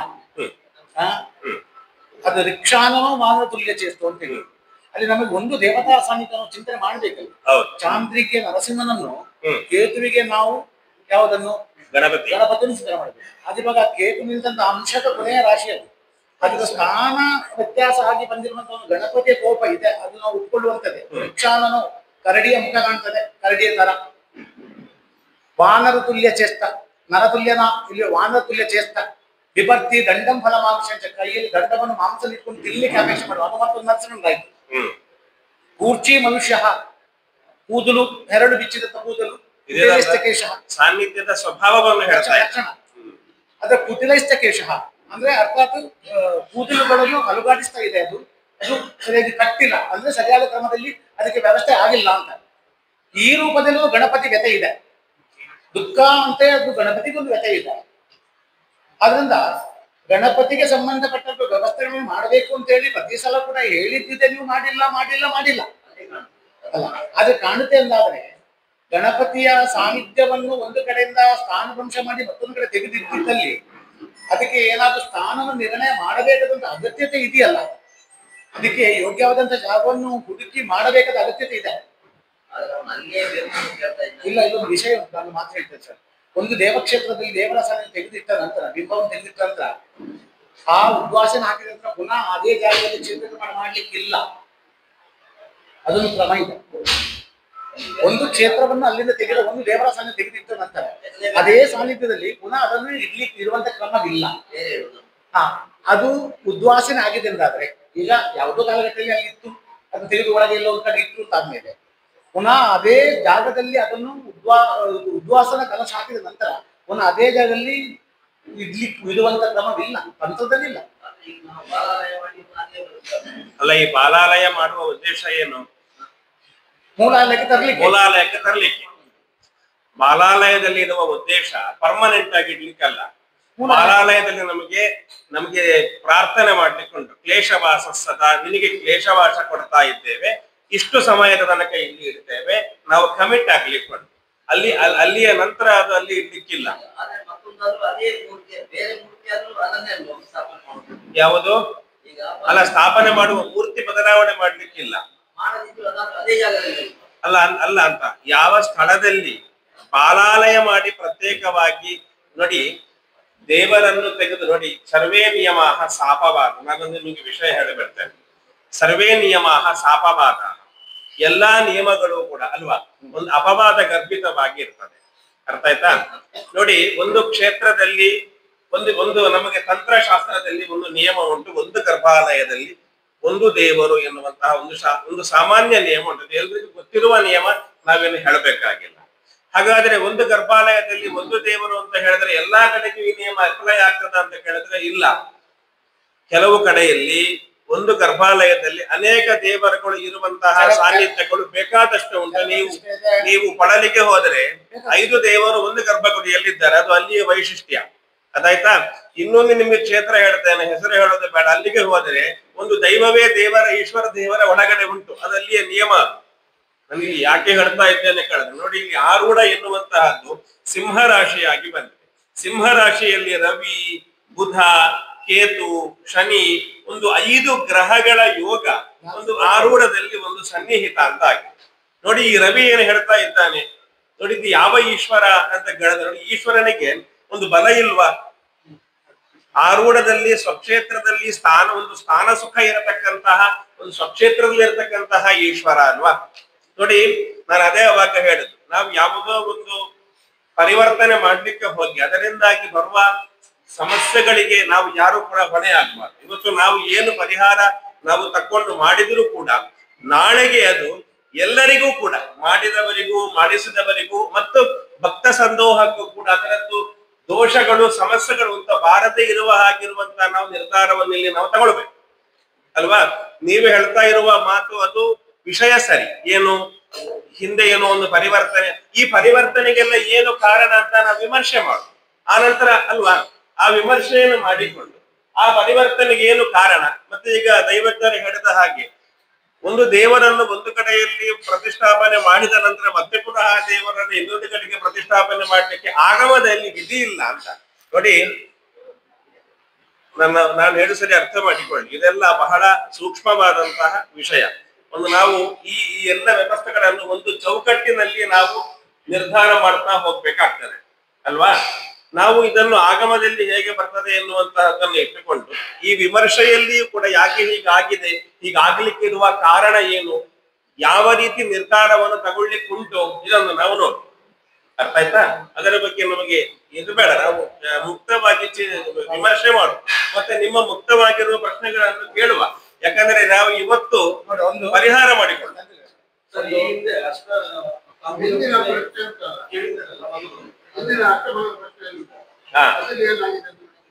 ಅಲ್ಲ ನೀವು ಕೇಳಿದವರಲ್ಲ.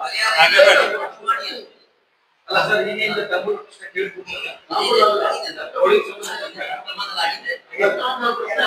ಹಾಗೆ ಅದರಲ್ಲಿ ಹೇಳಲ್ಪಟ್ಟಂತ ಹೌದು ಸರ್. ಅಲ್ಲಲ್ಲ, ಅದರಲ್ಲಿ ಏನು ನಿಮ್ಗೆ ಸಿಕ್ಕಿದೆ ಅದನ್ನ ನೀವು ಅನುಷ್ಠಾನ ಮಾಡಿದ್ರೆ ಸಾಕು. ಅನ್ಸತ್ತಿ 5 ದಾದ ಪಂತಂಡ 5 ನಿಕ್ಕಲು ಅನುಷ್ಠಾನ ಮಾಡ್ತಾರನ್ನ ನಾನು ಹೌದು ಅವು ಅನುಷ್ಠಾನ ಮಾಡ್ಕೊಡವು ನಿಕ್ಕುತ್ತಾವಂಡ ಅದೇ 5 ಅನುಷ್ಠಾನ ಮಾಡ್ಬಿಡ ಮೂಲಕ ಇಲ್ಲ ಎಂಕಲಿನ ಲೈದಿಂದ ಬಂಡ ಮೂಲ ದೇವಾಲಯದ ಸಂಬಂಧಪಟ್ಟಂತ ಮಂಟಪದ ವಿಷಯ, ಮುಖಮಂಟಪದ ವಿಷಯ. ಆ ಮುಖಮಂಟಪದ ವಿಷಯಗಳು ನಮ್ಮ ಕೂಡಕನಿಗಳಿಗೆ ರಿಪೇರಿ ಮಾಡಲಾಗುತ್ತೆ ಸ್ಪಷ್ಟ ಮಾಡ್ಬೋದು.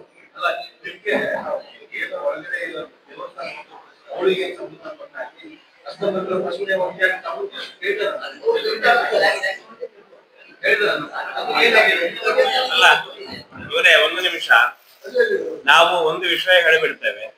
ಯಾಕೆಂದ್ರೆ ಇವತ್ತು ನಾವು ದೈವಜ್ಞರನ್ನು ಕರೆಸಿ ವೀಳ್ಯ ಕೊಟ್ಟ ನಂತರ ಹಿಂದಿನ ಪ್ರಶ್ನೆಯನ್ನು, ಹಿಂದೆ ಇಟ್ಟ ಪ್ರಶ್ನೆಯನ್ನು ಮತ್ತೆ ಇಲ್ಲಿ ಆ ಪ್ರಶ್ನೆಯನ್ನು ವಿಮರ್ಶೆ ಮಾಡ್ಲಿಕ್ಕೆ ಇಲ್ಲ. ಇಲ್ಲಿ ಅಲ್ಲ, ಹಾಗಲ್ಲ. ಇಲ್ಲಿ ಒಂದು ವಿಷಯ ಹೇಳ್ತೇವೆ,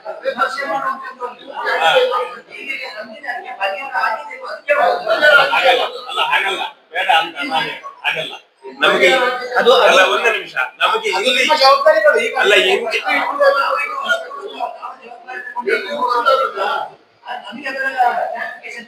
ಅಲ್ಲ ಹೌದಲ್ಲ ನೋಡಿ, ಅಲ್ಲ ಇಲ್ಲಿ ಕೇಳಿಯಪ್ಪ, ಅಲ್ಲ ಒಳ್ಳೆ ನಾನು ವಿಷಯ ಹೇಳ್ತೇನೆ ನೋಡಿ. ನಾವೆಲ್ಲ ಇವತ್ತು ಸ್ವಲ್ಪ ಗಂಭೀರವಾಗಿ ಇದನ್ನು ತಗೊಳ್ಳುವ. ನಾನು ಹೇಳೋದು ಅರ್ಥ ಮಾಡಿಕೊಳ್ಳಿ. ಯಾಕೆಂತ ನೋಡಿ ಇಲ್ಲಿ ಯಾವ ಕೆಲಸಗಳು ಕೂಡ ಮಾನುಷಿಕ ಪ್ರಯತ್ನದಿಂದ ಆಗ್ತಾ ಇಲ್ಲ. ನೀವೊಂದು ಅರ್ಥ ಮಾಡಿಕೊಳ್ಳಿ, ಇದೆಲ್ಲವೂ ಕೂಡ ಒಂದು ದೇವರ ಚಿತ್ತ. ಯಾಕೆ ಆಗಲಿಲ್ಲ ಅಂತ ಕೇಳಿದ್ರೆ, ಯಾಕೆ ಆಗಲಿಲ್ಲ ಅಂದ್ರೆ ದೇವರ ಚಿತ್ತದಲ್ಲಿ ಇಲ್ಲ, ಆದ್ರಿಂದ ಆಗಲಿಲ್ಲ, ಮುಗಿತಲ್ಲಿ. ಏನಾಗಬೇಕು ನೋಡಿ, ಒಂದು ಕಾಲ ಬರಬೇಕು. ಕಾಲೇ ಫಲತಿ ಸರ್ವತ್ರ, ಒಂದು ಕಾಲ ಬರಬೇಕು. ಕಾಲ ಬಂದಾಗ ಕೆಲಸಗಳು ಆಗ್ತದೆ ಅಂತ ನಿಯಮ. ಆಗದೆ ಇರ್ಲಿಕ್ಕೂ ಬೇರೆ ಬೇರೆ ಕಾರಣಗಳು ಇರ್ತದೆ. ದೇವರ ಚಿತ್ತ ಯಾಕೆ ಇಲ್ಲ ಕೇಳಿದ್ರೆ ಅದಕ್ಕೆಲ್ಲ ಬೇರೆ ಬೇರೆ ಕಾರಣಗಳು ಅಂತ ಅದರ ಹಿಂದೆ ಇರತಕ್ಕಂತ ಇತಿಹಾಸಗಳು, ಅದರ ಹಿಂದೆ ಇರತಕ್ಕಂತಹ ಎಲ್ಲ ಐತಿಹ್ಯಗಳು ಅದಕ್ಕೆ ಒಂದು ಕಾರಣ ಅಂತ ಆಗಿರ್ತದೆ. ನಾವು ಇಲ್ಲಿ ನೀವೀಗ ದೈವಜ್ಞರಿಗೆ ನಾವಿಲ್ಲಿ ವೀಳ್ಯ ಕೊಟ್ಟಾಗಿದೆ. ವೀಳ್ಯ ಕೊಟ್ಟ ನಂತರ ನಾವು ಇಲ್ಲಿ ಈ ರಾಶಿಗೆ ನ್ಯಾಯ ಕೊಟ್ಟು ಮುಕ್ತವಾಗಿ ವಿಮರ್ಶೆ ಮಾಡ್ತೇವೆ. ವಿಮರ್ಶೆಯನ್ನು ಮಾಡಿದಾಗ ನಮ್ಗೆ ಇಲ್ಲಿ ಏನು ಬರ್ತದೆ ನೋಡಿ, ಒಂದಂತೂ ಸತ್ಯ, ಇಲ್ಲಿ ಯಾರ ತುಷ್ಟೀಕರಣಕ್ಕೂ ಕೂಡ ನಮ್ಗೆ ರಾಶಿ ಹೇಳಲಿಕ್ಕೆ ಆಗೋದಿಲ್ಲ. ನಾನು ಅಲ್ವಾ ದೈವಜ್ಞರೇ, ಯಾರ ತುಷ್ಟಿ ನಮಗೆ ಇಲ್ಲಿ ಸುಬ್ರಹ್ಮಣ್ಯನ ತುಷ್ಟೀಕರಣ, ಸುಬ್ರಹ್ಮಣ್ಯನಿಗೆ ಪ್ರೀತಿ ಯಾಕುವ ನೋಡಿ, ನೀವು ನಮಗೆ ಹೋಗುವಾಗ ಎರಡು ಬೈದ್ರು ಬೇಜಾರಿಲ್ಲ ಅಲ್ಲ, ಹಾಗಲ್ಲ ಅಲ್ಲ. ಇಲ್ಲಿ ಕೇಳಿ, ನಾನು ಹೇಳೋದು ಕೇಳಿ, ನಾನು ನೀವು ಬೈಯೋದಿಲ್ಲ ಸ್ವಾಮಿ, ನೀವು ಬೈಯೋದಿಲ್ಲ ಎನ್ನುವ ಖಾತ್ರಿಯಿಂದ ನಾವಿಷ್ಟು ಮಾತಾಡೋದಲ್ವಾ ಅಲ್ವಾ? ಒಂದು ನಿಮಿಷ ಇನ್ನೊಂದು ಪ್ರಶ್ನೆ, ನೀವು ಹೇಳ್ತಾ ಇರುವ ವಿಚಾರ ಅಂತ ಹೇಳಿದ್ರೆ ಗಣಪತಿಯನ್ನು ಒಂದು ಕಡೆಯಿಂದ ತೆಗೆದು ಇನ್ನೊಂದು ಕಡೆ ಪ್ರತಿಷ್ಠೆ ಮಾಡಿ ಹೇಳಿದ್ರು. ಇಲ್ಲಿಯ ವಿಚಾರ ಹೇಗೆ ಅಂತ ಹೇಳಿದ್ರೆ ಗಣಪತಿಯನ್ನು ಒಂದು ಕಡೆ ತೆಗೆದು ಇನ್ನೊಂದು ಕಡೆ ಪ್ರತಿಷ್ಠೆ ಮಾಡ್ಬೇಕಿಲ್ಲ ಅಲ್ಲ, ಗೊತ್ತಿಲ್ಲ. ನಾನು ಹೇಳುದು ಕೇಳಿ, ನನ್ನ ಅನುಭವದ ಪ್ರಕಾರ ಒಂದು ಗಣಪತಿಯನ್ನು ತಂದು ಒಂದು ಮೂಲೆಯಲ್ಲಿ ಇಡುವಂಥದ್ದು, ಅದಕ್ಕೆ ಪ್ರಾಯಶ್ಚಿತವಾಗಿ 1800 ಗಣ ಮೊನ್ನೆ ಕೊಟ್ಟಿದ್ದಾರೆ. ಮತ್ತೆ ಡೈಲಿ ಸಾಯಂಕಾಲ ಪ್ರಾಯಶ್ಚಿತ ಮಾಡ್ಲಿಕ್ಕೆ ನಾವು ಇಟ್ಕೊಂಡ ವಿಚಾರ, ವಿಚಾರ ಅಂತ ಹೇಳಿದ್ರೆ ಒಂದು ಕಡೆಯಿಂದ ಕ್ರಮಬದ್ಧವಾಗಿ ತೆಗೆದು ಒಂದು ಇನ್ನೊಂದು ಕಡೆ ಪ್ರತಿಷ್ಠೆ ಮಾಡಿದ್ರೆ ವಿಚಾರ ಸರಿ. ಇದು ಒಂದು ಕಡೆಯಿಂದ ತೆಗೆದು ಇನ್ನೊಂದು ಕಡೆಯೂ ಪ್ರತಿಷ್ಠೆ ಮಾಡುತ್ತೆ, ಈ ಮೂರು ಬಾಯಿ ನೀರಿಲ್ಲದ ಪಂಚಣಿ ಮಾಡಿದ್ರೆ ಅದಕ್ಕೆ ಏನು ಅಲ್ಲ ಅಲ್ಲ, ಅದನ್ನೇ ನೀವು ಹೇಳಿದ ವಿಚಾರವನ್ನು ನಾನು ಅಲ್ಲ ಹೇಳಿಲ್ಲ. ಕರೆಕ್ಟ್ ಅದು. ನನಗೆ ನಂದೇ ಅದೊಂದು ಸ್ವಂತ ದೇವಸ್ಥಾನ ಇದೆ, ನಾವು ನಿಮಗೆ ದೈವಜ್ಞರ ಹತ್ರ ಕೇಳಿ ಮಾಡುವಂಥದ್ದು. ಆದರೆ ಒಂದು ಗಣಪತಿಯನ್ನು ಅಲ್ಲಿಂದ ಕ್ರಮಬದ್ಧವಾಗಿ ತೆಗೆಯಲು ಒಟ್ರಾಸಿ ತಗೊಂಡು ಹೋಗಿ ಒಂದು ಮೂಲೆಯಲ್ಲಿ ಇಟ್ಟು ಅದಕ್ಕೆ ಪ್ರಾಯಶ್ಚಿತ ಇವತ್ತಿಗೂ ಮಾಡಿಕೊಂಡು ಮಾಡೋದು ಸರಿಯಾ? ನೋಡುವ, ಅದಕ್ಕೆ ನೀವು ಉತ್ತರ ನೋಡುವ, ವಿಮರ್ಶೆ ಮಾಡಲ್ಲ, ಉತ್ತರ ಅಲ್ಲ, ವಿಮರ್ಶೆ ಮಾಡ. ಒಂದು ಕಡೆಯಿಂದ ಕ್ರಮಬದ್ಧವಾಗಿ ಅಲ್ಲದೆ ಹೀಗೆ ತೆಗೆದು ಮತ್ತೊಂದು ದೇವರ ಗುಡಿಯಲ್ಲಿ, ಒಂದು ಗುಡಿಯಲ್ಲಿ ಇಲ್ಲಿ ಮೊದಲಿದ್ದದ್ದು ಸುಬ್ರಹ್ಮಣ್ಯೇಶ್ವರ ಇರುವ ಗುಡಿಯಲ್ಲಿ ಗಣಪತಿಯನ್ನು ಅದರಲ್ಲಿ ತಂದು ಇಟ್ಟು ಅದಕ್ಕೆ ಈಗ ಇವತ್ತಿನವರೆಗೂ ನಿನ್ನೆವರೆಗೂ ಪ್ರಾಯಶ್ಚಿತ ಮಾಡಿಕೊಂಡು ನಡೆಯುವಂತದ್ದು ಸರಿಯಾದ. ಆ ಗಣಪತಿಗೆ ಯಾವ ಎಲ್ಲಿ ನೆಲೆ ಕೇಳ್ತಾ ಉಂಟು ಈಗ ಈಗ ನೀವು ಹೇಳಿದ ವಿಚಾರ ಸರಿ, ಅಲ್ಲಿಂದ ತೆಗೆದು ಇನ್ನೊಂದು ಕಡೆ ಪ್ರತಿಷ್ಠೆ ಮಾಡಿದ್ರೆ ಇನ್ನೊಂದು ಕಡೆ ಹೋಗುವ ಪ್ರಶ್ನೆ ಇಲ್ಲ, ಅಲ್ಲಿಗೆ ಮುಗಿಯಿತು. ಇದು ಪ್ರತಿಷ್ಠೆ ಮಾಡಲಿಲ್ಲ, ತ್ರಿಶಂಕಲ್ಲಿ ಉಂಟು. ಈಗ ನಾನು ಹೇಳಿದ ವಿಚಾರಗಳು ಕರೆಕ್ಟ್ ಗೊತ್ತಾಯ್ತು. ಹೌದಪ್ಪ, ಅದಕ್ಕೆ ನೀವು ಉತ್ತರ ಬೇಕು ನೋಡುವ. ಈ ಗಣಪತಿ ಒಳಗಿದೆ, ಅದಕ್ಕೆ ಬೇಕಾಗಿ ಒಂದು ಸುತ್ತುಗೋಡೆ ಮಾಡಿ ಆಗಿದೆ, ಸುತ್ತುಗೋಡೆ ಮಾಡಿ ಪ್ಲಾನ್ ಆಗಿದೆ, ಅದರಲ್ಲಿ ಗಣಪತಿಯ ಒಂದು ಜಾಗ ಕೂಡ ನಿರ್ಣಯ ಮಾಡಿದ್ದೇವೆ. ಅಲ್ಲಿ ಆಗ್ತದ ಇಲ್ವೋ ಹೇಗೆ ಅನ್ನೋದು ಅಲ್ಲ ಈಗ ಹಾಗ ಅದು ವಿಷಯ ನೋಡಿ, ಕರೆಕ್ಟ್ ಅದು ನೋಡಿ. ಈಗ ಒಂದು ವ್ಯವಸ್ಥೆ ಬೇಕು, ಸ್ಥಿತಸ್ಯ ಗತಿ ಕಲ್ಪನಾ ಅಲ್ವಾ? ಒಂದು ವ್ಯವಸ್ಥೆ ಬೇಕು ಅಂತ ಹೇಳಿದ್ರೆ ನಾವು ಇದ್ದ ದೇವರನ್ನು ತೆಗೆದು ಇನ್ನೊಂದು ಕಡೆಗೆ ನಮಗೆ ಶಿಫ್ಟ್ ಮಾಡ್ಲಿಕ್ಕೆ ಇಲ್ಲ. ಗಣಪತಿ ಒಳಗಡೆ ಹೋಗ್ಲಿಕ್ಕೆ ಇರುವ ಒಂದು ಕಾರಣ ಏನು, ನಾವಿಲ್ಲಿ ವಿಮರ್ಶೆ ಮಾಡುವ. ನಿಮಗೆ ಒಂದು ಇತಿಹಾಸ ಗೊತ್ತಿರಬಹುದು. ನಾವು ಇಲ್ಲಿ ಗ್ರಹಕೃತವಾಗಿ ದೈವಜ್ಞರಿದ್ದಾರೆ, ಒಂದು ನಾವು ಅಲ್ವಾ ಪಂಡಿತರೆ, ನಾವು ಒಂದು ಅದನ್ನು ವಿಮರ್ಶೆ ಮಾಡುವ. ಅಲ್ಲ, ಸಿಂಪಲ್ ಕ್ವಶನ್ ಕೇಳಿ. ಫಸ್ಟಿಗೆ ಅಲ್ಲಿ ಗಣಪತಿ ಇರುವುದು ದೇವರಿಗೆ ತೃಪ್ತಿ ಉಂಟಾ? ಈಗ ಇರುವ ಸ್ಥಿತಿಯಲ್ಲಿ ದೇವರಿಗೆ ತೃಪ್ತಿ ಉಂಟಾ ಅಂತ ಹೇಳೋದು ಫಸ್ಟ್ ನೋಡ್ಬೇಕು. ಎಲ್ಲಿ ಹೇಳಿದರೆ ಈಗ ಗರ್ಭಗುಡಿ ಒಳಗೆ ಒಂದು ಬದಿಯಲ್ಲಿ ಆಯ್ತಾ, ಅದೇ ತೃಪ್ತಿ ಇಲ್ಲ ಅಂತ ಮನಸ್ಸಿಗೆ ನಾವು ನೋಡ್ಬೇಕಾದ್ರೆ ಗಣಪತಿಗೆ ಯಾವ ತರ ತೃಪ್ತಿ. ನಾವು ಪ್ರತಿಯೊಂದು ಇರುವಾಗ ಸ್ವಸ್ಥೆಗೆ ಇಟ್ಟು ಸ್ವಲ್ಪ ಗಣಪತಿಗೆ ಪೂಜೆ ಮಾಡಬೇಕು. ಯಾಕೆ? ಯಾವುದೇ ವಿಘ್ನ ಬರದಾಗಿ ನಮ್ಗೆ ಕಾಪಾಡಬೇಕು ಅಂತ ಹೇಳಿ. ಇಲ್ಲಿ ಗಣಪತಿಗೆ ಇಲ್ಲದ ನಂತರ ಮತ್ತೆ ನೀವು ಹೇಳಿದಾಗ ವಿಘ್ನಗಳು ಬರಬೇಕು, ಗಲಾಟೆಗಳಾಗಬೇಕು, ಎಲ್ಲ ಆಗ್ಲೇಬೇಕಲ್ಲ.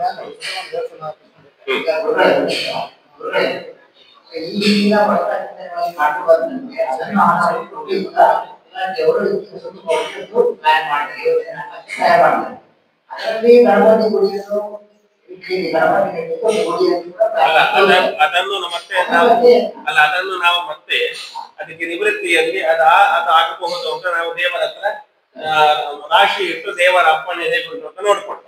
ಈಗಿನ ವ್ಯವಸ್ಥೆಯಲ್ಲಿ ಈಗ ಅವರಿಗೆ ಕೇಳಿದ ವಿಷಯ ಈಗ ಬಹಳ ಗಂಭೀರ ವಿಷಯ. ಅದಕ್ಕೆ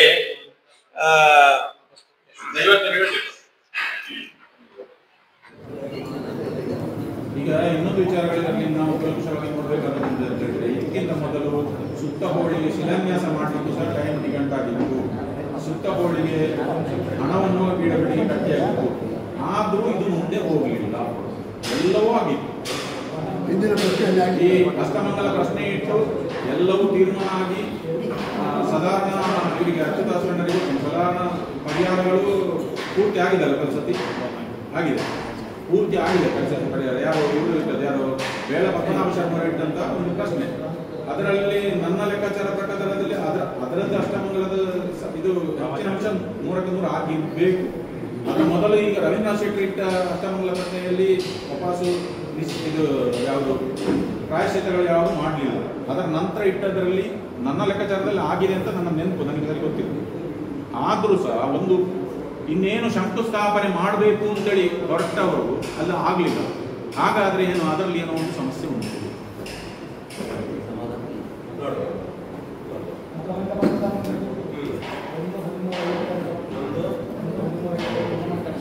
ಮತ್ತೆ ಇನ್ನೊಂದು ವಿಚಾರ ಏನಂತ ಹೇಳಿದ್ರೆ, ಅಂತ ಹೇಳಿದ್ರೆ ಸುಬ್ರಹ್ಮಣ್ಯ ದೇವರಿಗೆ ಒಂದು ಪರಿವಾರ ದೇವರುಗಳು ಅಂತ ಉಂಟು. ಪರಿವಾರ ದೇವರುಗಳು 10 ಪರಿವಾರ ದೇವರುಗಳು ಇರುವಂಥದ್ದು.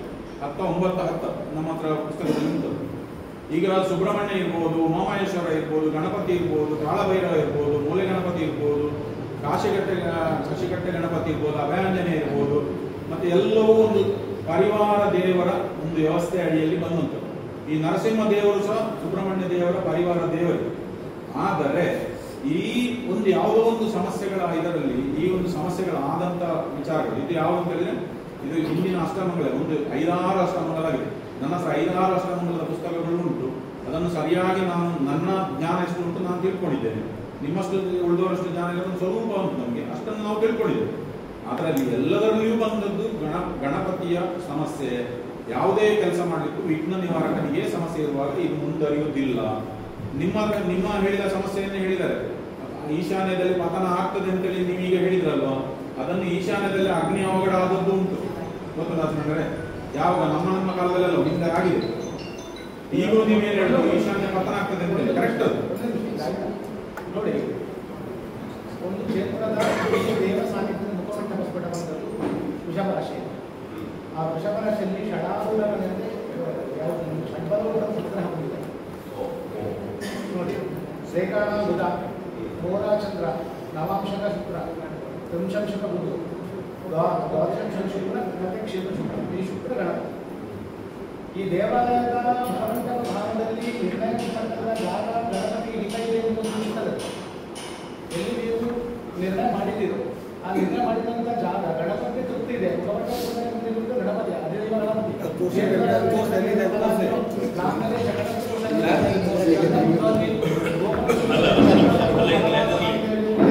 ಆ ಗಣಪತಿಗೆ ಉಳ್ಳಂತ ಮನ ವಾಸ ಅಂದರೆ ಅತೃಪ್ತಿಯ ವಾಸವನ್ನು ನಿವಾರಣೆ ಮಾಡಲಿಕ್ಕೆ ಈ ಮುಖಮಂಟಪ ಮಾಡುವಂಥ ಕಾಲಘಟ್ಟದಲ್ಲಿ ನಿಮಗೆ ಒಂದು ಇದ್ದಂಥ ದಾರಿಯನ್ನು ಸ್ಪಷ್ಟವಾಗಿ ಕೊಟ್ಟಿದೆ. ಆದ್ದರಿಂದ ಈ ಗಣಪತಿಯನ್ನು ಎಲ್ಲಿ ನಿರ್ಣಯ ಮಾಡಿದ್ದಾರೋ ಅಲ್ಲಿ ನಿರ್ಣಯ ಮಾಡಲಿಕ್ಕೆ ಆಗುತ್ತೆ ಎಂಬುದನ್ನು ಈ ಸ್ಫುಟ ಹೇಳ್ತಾರೆ. ಷಡ್ರೋಗದಲ್ಲೂ ಮುಖಮಂಟಪ ಬಂದಿದ್ದಾರೆ. ಕ್ಷೇತ್ರ, ಧಾನ್ಯ, ಗೃಹ, ಬೇರು, ಲಲಾಜ್ಞ, ಲಾಂಗಲೆ, ಶಗಣಶ್ಚ, ಕುಶಲಶ್ಚ ಎಲ್ಲವೂ ಉಂಟು. ಅಲ್ಲಿ ಗಣಪತಿ ಹೇಳತಕ್ಕಂಥ ವಿಶೇಷ ಸೇವೆಗಳಲ್ಲಿ ಇರ್ತದೆ. ಈ ಕದಿರಿ ಕಟ್ಟುವುದೆಲ್ಲ ಹೇಳಿ ಕೃಷಿಗೆ ಸಂಬಂಧಪಟ್ಟ ವಸ್ತುಗಳು, ಕದಿರಿ ಕಟ್ಟುವಂಥದ್ದು ಮತ್ತು ಬೆಳೆಗಾಣಿಗೆ ಸಂಬಂಧ ಮಾಡುವಂಥದ್ದು ಇದರ ಗಣಪತಿ ವಿಶೇಷ ಅಲ್ಲ.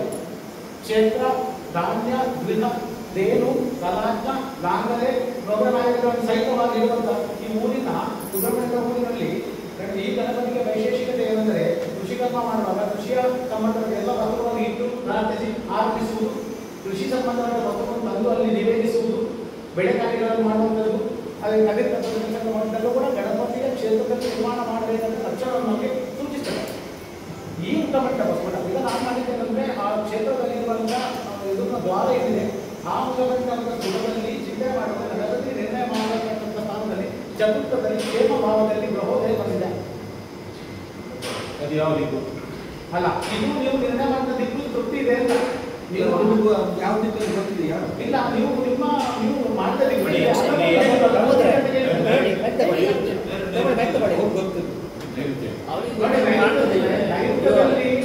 ಆಲ್ರೆಡಿ ಸೂತ್ರಕ್ಕೆ ಅನುಗುಣವಾಗಿರುವ ಜಾಗದಲ್ಲಿ ಗಣಪತಿಯನ್ನು ಕೈಗೊಳ್ಳಲಿಕ್ಕೆ ಗಣಪತಿ ಅವರು ಇರುತ್ತಿ.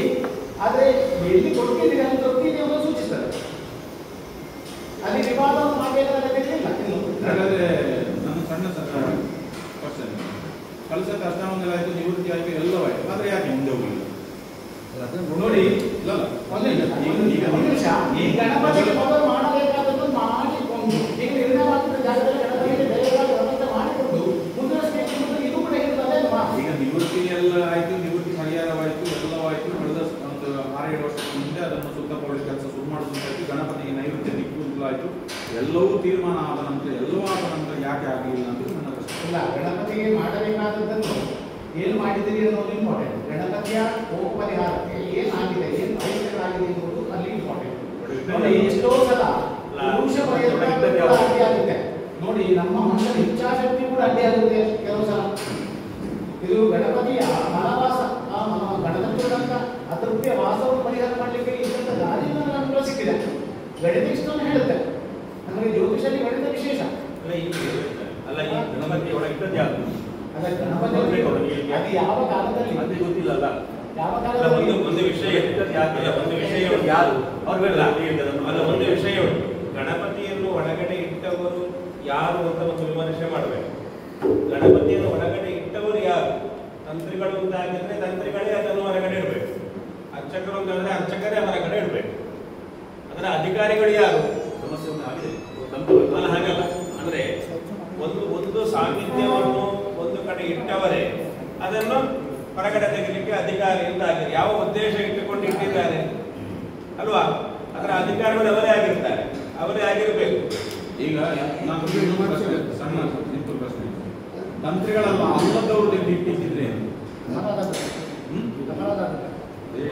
ಅಲ್ಲ, ಒಂದು ದೇವಸ್ಥಾನಕ್ಕೆ ಸಂಬಂಧಪಟ್ಟು ಒಂದು ತಂತ್ರಿಗಳು ಅಂತ ಇರ್ತಾರೆ, ಅರ್ಚಕರು ಅಂತ ಇರ್ತಾರೆ, ಉಪಾಧಿವಂತರು ಅಂತ ಇರ್ತಾರೆ, ಮತ್ತೆ ಸಂಬಂಧಪಟ್ಟಂತಹ ವ್ಯಕ್ತಿಗಳು ಅಂತ ಬೇರೆ ಬೇರೆ ರೀತಿಯಲ್ಲಿ ಇರ್ತಾರೆ. ಈಗ ಒಂದು ಕ್ಷೇತ್ರಕ್ಕೆ ತಂತ್ರಿಗಳು ಅಂತ ಹೇಳುವುದು ಮುಖ್ಯ ಅಲ್ವಾ?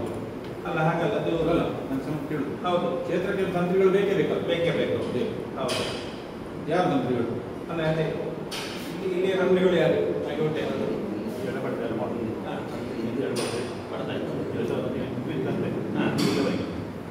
ಇಲ್ಲಿ ಕ್ಷೇತ್ರಕ್ಕೆ ತಂತ್ರಿಗಳು ಮಳೆ ಪ್ರಶ್ನೆಯಲ್ಲಿ ಪ್ರಕಾರ ಬಂದಾಗೆ 60 ಮನೆತನದವರು ಇದ್ದದ್ದು ಗ್ರಾಮದಲ್ಲಿ. ಅವರಿಗೆ ವರ್ಷಕ್ಕೊಮ್ಮೆ ಈಗಲೂ ಗೌರವ ಕೊಡುವಾಗೆಲ್ಲ ಪೂಜೆ ಮಾಡಿಲ್ಲ. ತಂತ್ರಿ ಅಂತ ಇಲ್ಲ, ತಂತ್ರವಾದ ಹೋಲಿಕಿಲ್ಲ. ತಂತ್ರಿ ಅಂತ ಇಲ್ಲ, ತಂತ್ರಿ ಅಂತ ಇಲ್ಲ, ಅರ್ಚಕರ ಮಾತ್ರ ಮೊದಲು ತಂತ್ರಿ ಉಂಟಲ್ಲ, ಏನು ತಂತ್ರಿ ಏನು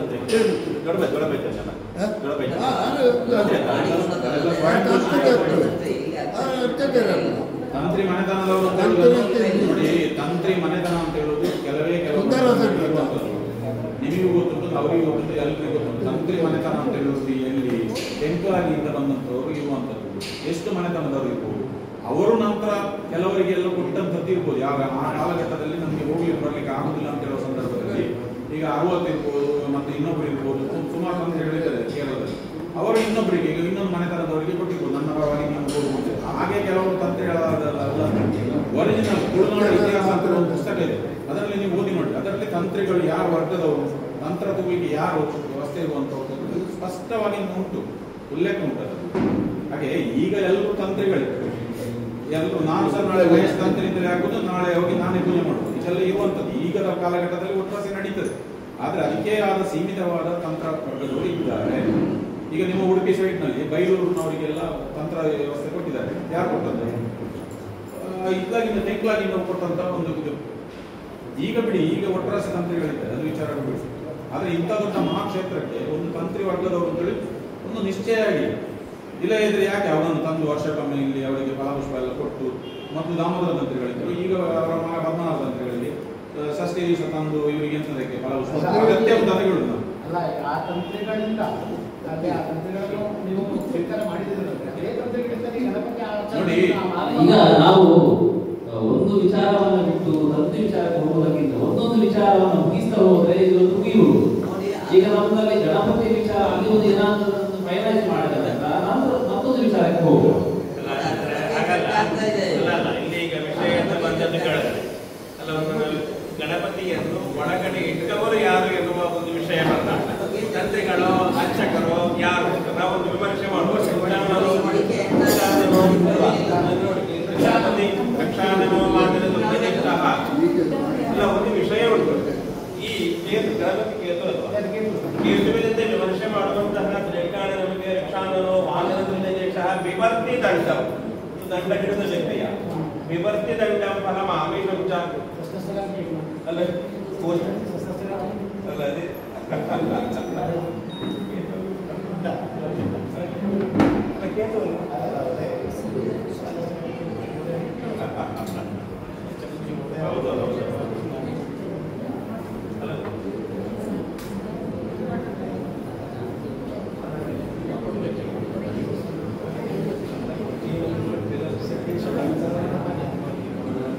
ಸ್ವಾಮಿಗಳು ಏನಾದರೂ ಇತಿಹಾಸ ಹಾಗೇನಾದರೂ ಉಂಟಾ ಈ ಒಳಗಡೆ ಸ್ವಾಮಿಗಳು ಒಳಗಡೆ ಇಟ್ಟಿದ್ದಾರೆ ಎನ್ನುವಂತ ಇತಿಹಾಸ ಹಾಗೇನಾದರೂ ನನಗೆ ಕಳೆದ ಇತಿಹಾಸ ನಾನು ನಿಮ್ಗೆ ಹೇಳ್ತೇನೆ. ನನ್ನ ಇತಿಹಾಸ ಸರಿ ಇರ್ಬೋದು ತಪ್ಪಿರ್ಬೋದು, ನೀವು ಪ್ರಶ್ನೆಗೆ ವಿಮರ್ಶೆ ಮಾಡಬೇಕು. ನನ್ನ ಇತಿಹಾಸದ ಪ್ರಕಾರ ಯಾರು ಈ ದಾಮೋದರ ತಂತ್ರಿಗಳ ಹಿರಿಯವರು, ಎಷ್ಟೋ 2 ತಲೆಮಾರು ಹಿರಿಯವರು ಅದನ್ನು ಗಣಪತಿಯನ್ನು ತೆಗೆದು ಒಳಗೆ ಇಡಲಿಕ್ಕೆ ಒಪ್ಪದ್ದೆ ಅವರು ಇಲ್ಲಿಂದ ಕೋಪ ಮಾಡಿಕೊಂಡು ಹೋದಂತ ಒಂದು ವ್ಯವಸ್ಥೆ ಇತಿಹಾಸದಲ್ಲಿ ಹೇಳ್ತಾರೆ. ಯಾಕಂತ ಹೇಳಿದ್ರೆ ಅವರು ಅಲ್ಲಿ ಪ್ರಾಯಶ್ಚಿತ್ತ ಮಾಡ್ತಾ ಇದ್ದಾರೆ. ಯಾರು 60 ಮನೆತನದಲ್ಲಿ ದಾಮೋದರ ತಂತ್ರಿಗಳಿಗೆ ಒಂದು ನೀಡಿ ಹೋದ್ರಲ್ಲ, ಸ್ವಲ್ಪ 1 ವರ್ಷ 2 ವರ್ಷ ಅವರು ನನ್ನ ಹತ್ರ ಯಾವಾಗ ಹೇಳ್ತೀವಿ, ನಾವು ಸುಬ್ರಹ್ಮಣ್ಯಕ್ಕೆ ಹೋಗಿಲ್ಲ, ನಮಗೆ ನಮ್ಮ ಪರ್ಮಿಷನ್ ಇಲ್ಲದೆ ಅಲ್ಲಿ ಇದನ್ನು ಮಾಡಿದಂಥದ್ದು, ಅದರ ಕಾರಣ ನಾವಿನ್ನು ಹೋಗುದಿಲ್ಲ. ಅದಕ್ಕೆ ಅವರು ಪ್ರಾಯಶ್ಚಿತ್ತ ಅವ್ರು ಮಾಡಿಕೊಂಡಿದ್ದು. ಮತ್ತೆ ಒಂದು ಹಂತದಲ್ಲಿ ಅವರನ್ನು ಇಲ್ಲಿಗೆ ಕರೆಸಿಕೊಂಡು ಅವರ ಒಂದು ಇದು ಮಾಡುವ ವ್ಯವಸ್ಥೆ ಮಾಡಿ ನಾನು ಹೇಳಿದ್ದು ಈ ಮುಖಮಂಟ ಉತ್ಸವದಲ್ಲಿ ಗಣಪತಿ ನಿರ್ಣಯ ಮಾಡಲ್ಪಟ್ಟ ಜಾಗದಲ್ಲಿ ಗಣಪತಿ ತೀರ್ಮಾನ ಮಾಡಿದ ನಂತರ ಯಾವ್ದು ಬೇಕು ಅನ್ನೋದು ತೀರ್ಮಾನಕ್ಕೆ ಬಂದಂತೆ ಪೂರ್ವ ತಂತ್ರೀಕರಣದಿಂದಲೇ ಆ ಕೆಲಸ ಆಗಬೇಕು ಅಂತ.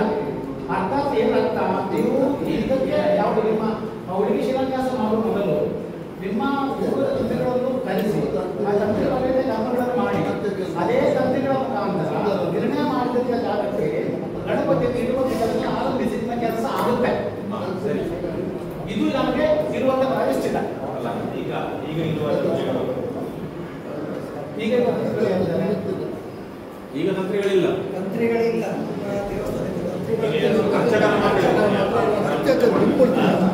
ನೋಡಿ ನೋಡಿ ಇನ್ನೊಂದು ವಿಚಾರ ಅಂತ ಹೇಳಿದ್ರೆ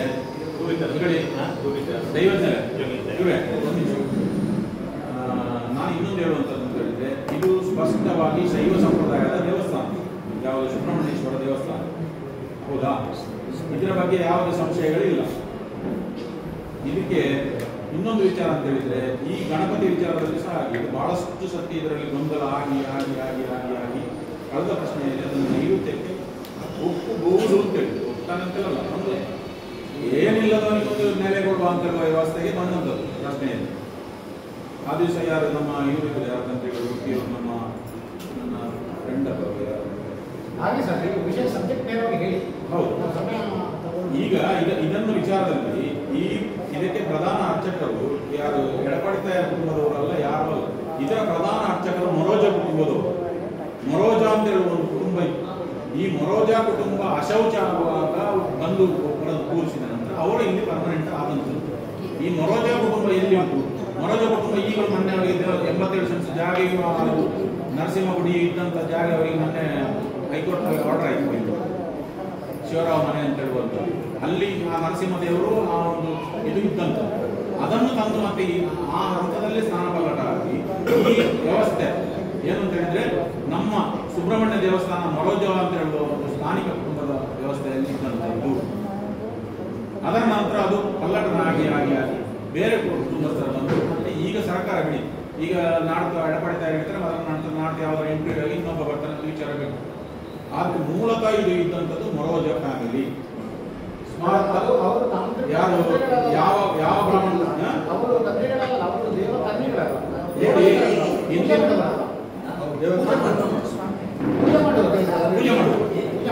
ಪೂಜೆ ಮಾಡುವರು ಅಂತ ಹೇಳಿದ್ರೆ ಅವರಿಗೆ ಅಧಿಕಾರ, ಸುಬ್ರಹ್ಮಣ್ಯ ದೇವರ ಪೂಜೆ ಅಧಿಕಾರ ಮೊರೋಜ ಕುಟುಂಬಕ್ಕಿದ್ದದ್ದು, ನಟ್ಟೋಜ ಕುಟುಂಬಕ್ಕೆ ಪುತ್ತೂರು ಇದ್ದಂಥದ್ದು, ಧರ್ಮಸ್ಥಳ ನಟ್ಟೋಜ ಕುಟುಂಬಕ್ಕೆ ಇದ್ದಂಥದ್ದು. ಇದು ಚರಿತ್ರೆ. ಈಗ ಅದು ಬಿಡಿ, ಈಗ ನಾವು ಇನ್ನು ಮುಂದೆ ಹೇಗೆ ಹೋಗ್ಬೇಕು ಅಂತ ಹೇಳೋದನ್ನ ಗಣಪತಿಗೆ ಮಾಡಬೇಕಾದ ಜಾಗದಿಂದ ತೃಪ್ತಿಯಾಗಿದೆ. ಅದನ್ನು ವಿವಾದದಿಂದ ಮುಗಿಸಬಹುದು. ನೀವು ತಂತ್ರಿಗಳನ್ನು ಸಮಾಧಾನ ಮಾಡಿಕೊಂಡು ಬಂದ್ರೆ ಆ ತಂತ್ರಿಗಳೇ ಅಭಿವೃದ್ಧಿ ಮಾಡಕ್ಕೆ ಅವರು ಮುಟ್ಪಡಿಸಿ ಮಾತಾಡಬೇಕು. ಏನು ಮಾಡಬೇಕು ಮಾತಾಡಬೇಕಲ್ಲ. ಈಗಿನ ತಂತ್ರಿಗಳು ಯಾರಿದೆ, ತಂದೆ ಯಾರು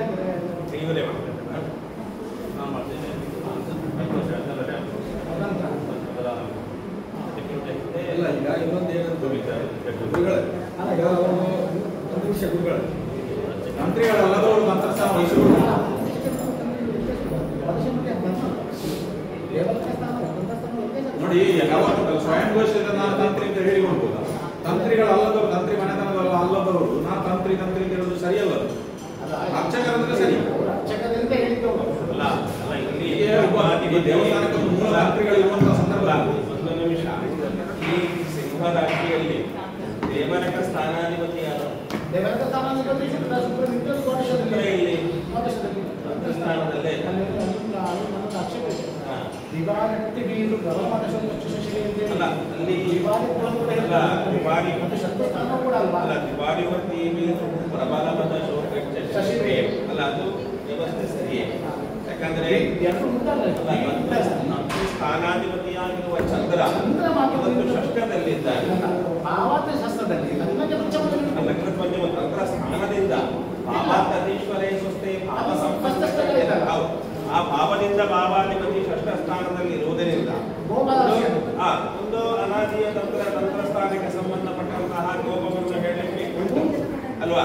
ಆದರೆ ಈ ಆರೂಢ ಎನ್ನುವಂತಹದ್ದು ಸಿಂಹರಾಶಿಯಾಗಿ ಆರೂಢದಿಂದ ದೇವರಕ ಸ್ಥಾನ ಅರ್ಚಕ ಸ್ಥಾನಾಧಿಪತಿಯಾಗಿರುವಂತಹ ಶುಕ್ರನೇ ಇವತ್ತು ದ್ವಾದಶದಲ್ಲಿ ಆ ಶುಕ್ರನ ಸ್ವಕ್ಷೇತ್ರವಲ್ಲ, ಶುಕ್ರನಿಗೆ ಬಂದದ್ದು. ಹೌದು, ಶುಕ್ರನಿಗೆ ಬಂದದ್ದು ಈಗ ಬಂದದ್ದು. ಹಾಗಿರುವಾಗ ಈಗ ಈ ಅಸ್ತನರು ತಂತ್ರ ಸ್ಥಾನವನ್ನು ನಿಭಾಯಿಸ್ತಿದ್ದಾರೆ ಅವರು ತಂತ್ರಿಗಳನ್ನು ಹೇಳಿಕ್ಕಾಗುದಿಲ್ಲ ಅಲ್ವಾ? ದೇವಾಲಕ ಸ್ಥಾನಕ್ಕೆ ಗೌರವ ಇದೆ, ಆದರೆ ತಂತ್ರಿಗಳನ್ನು ಹೇಳಿಲ್ಲ, ತಂತ್ರ ಸ್ಥಾನವನ್ನು ನಿಭಾಯಿಸ್ತಿದ್ದಾರೆ ಅಂತ. ತಂತ್ರ ಭಾವಾಧಿಪತಿಗೆ ಅಲ್ಲಿ ನಮಗೆ ತಂತ್ರ ಭಾವಾಧಿಪತಿ ಕ್ಷೇತ್ರಕ್ಕೆ ಪಂಚಮದಲ್ಲಿದೆ, ತಂತ್ರ ಭಾವಕ್ಕೆ ಷಷ್ಠದಲ್ಲಿರೋದು. ಬಟ್ ಆ ತಂತ್ರ ಭಾವದಲ್ಲಿ ಇವತ್ತು ಅದು ಮಾನ್ಯ ಸಹಿತ ಬಗ್ಗೆ ಕೂಡ ಇದೆ. ಪರಿಹಾರ ಮಾಡಿಕೊಂಡು ತಂತ್ರಗಳನ್ನು ಸ್ವೀಕಾರ ಮಾಡಬಾರದು ಹೇಳ್ತಾ ಇಲ್ಲ.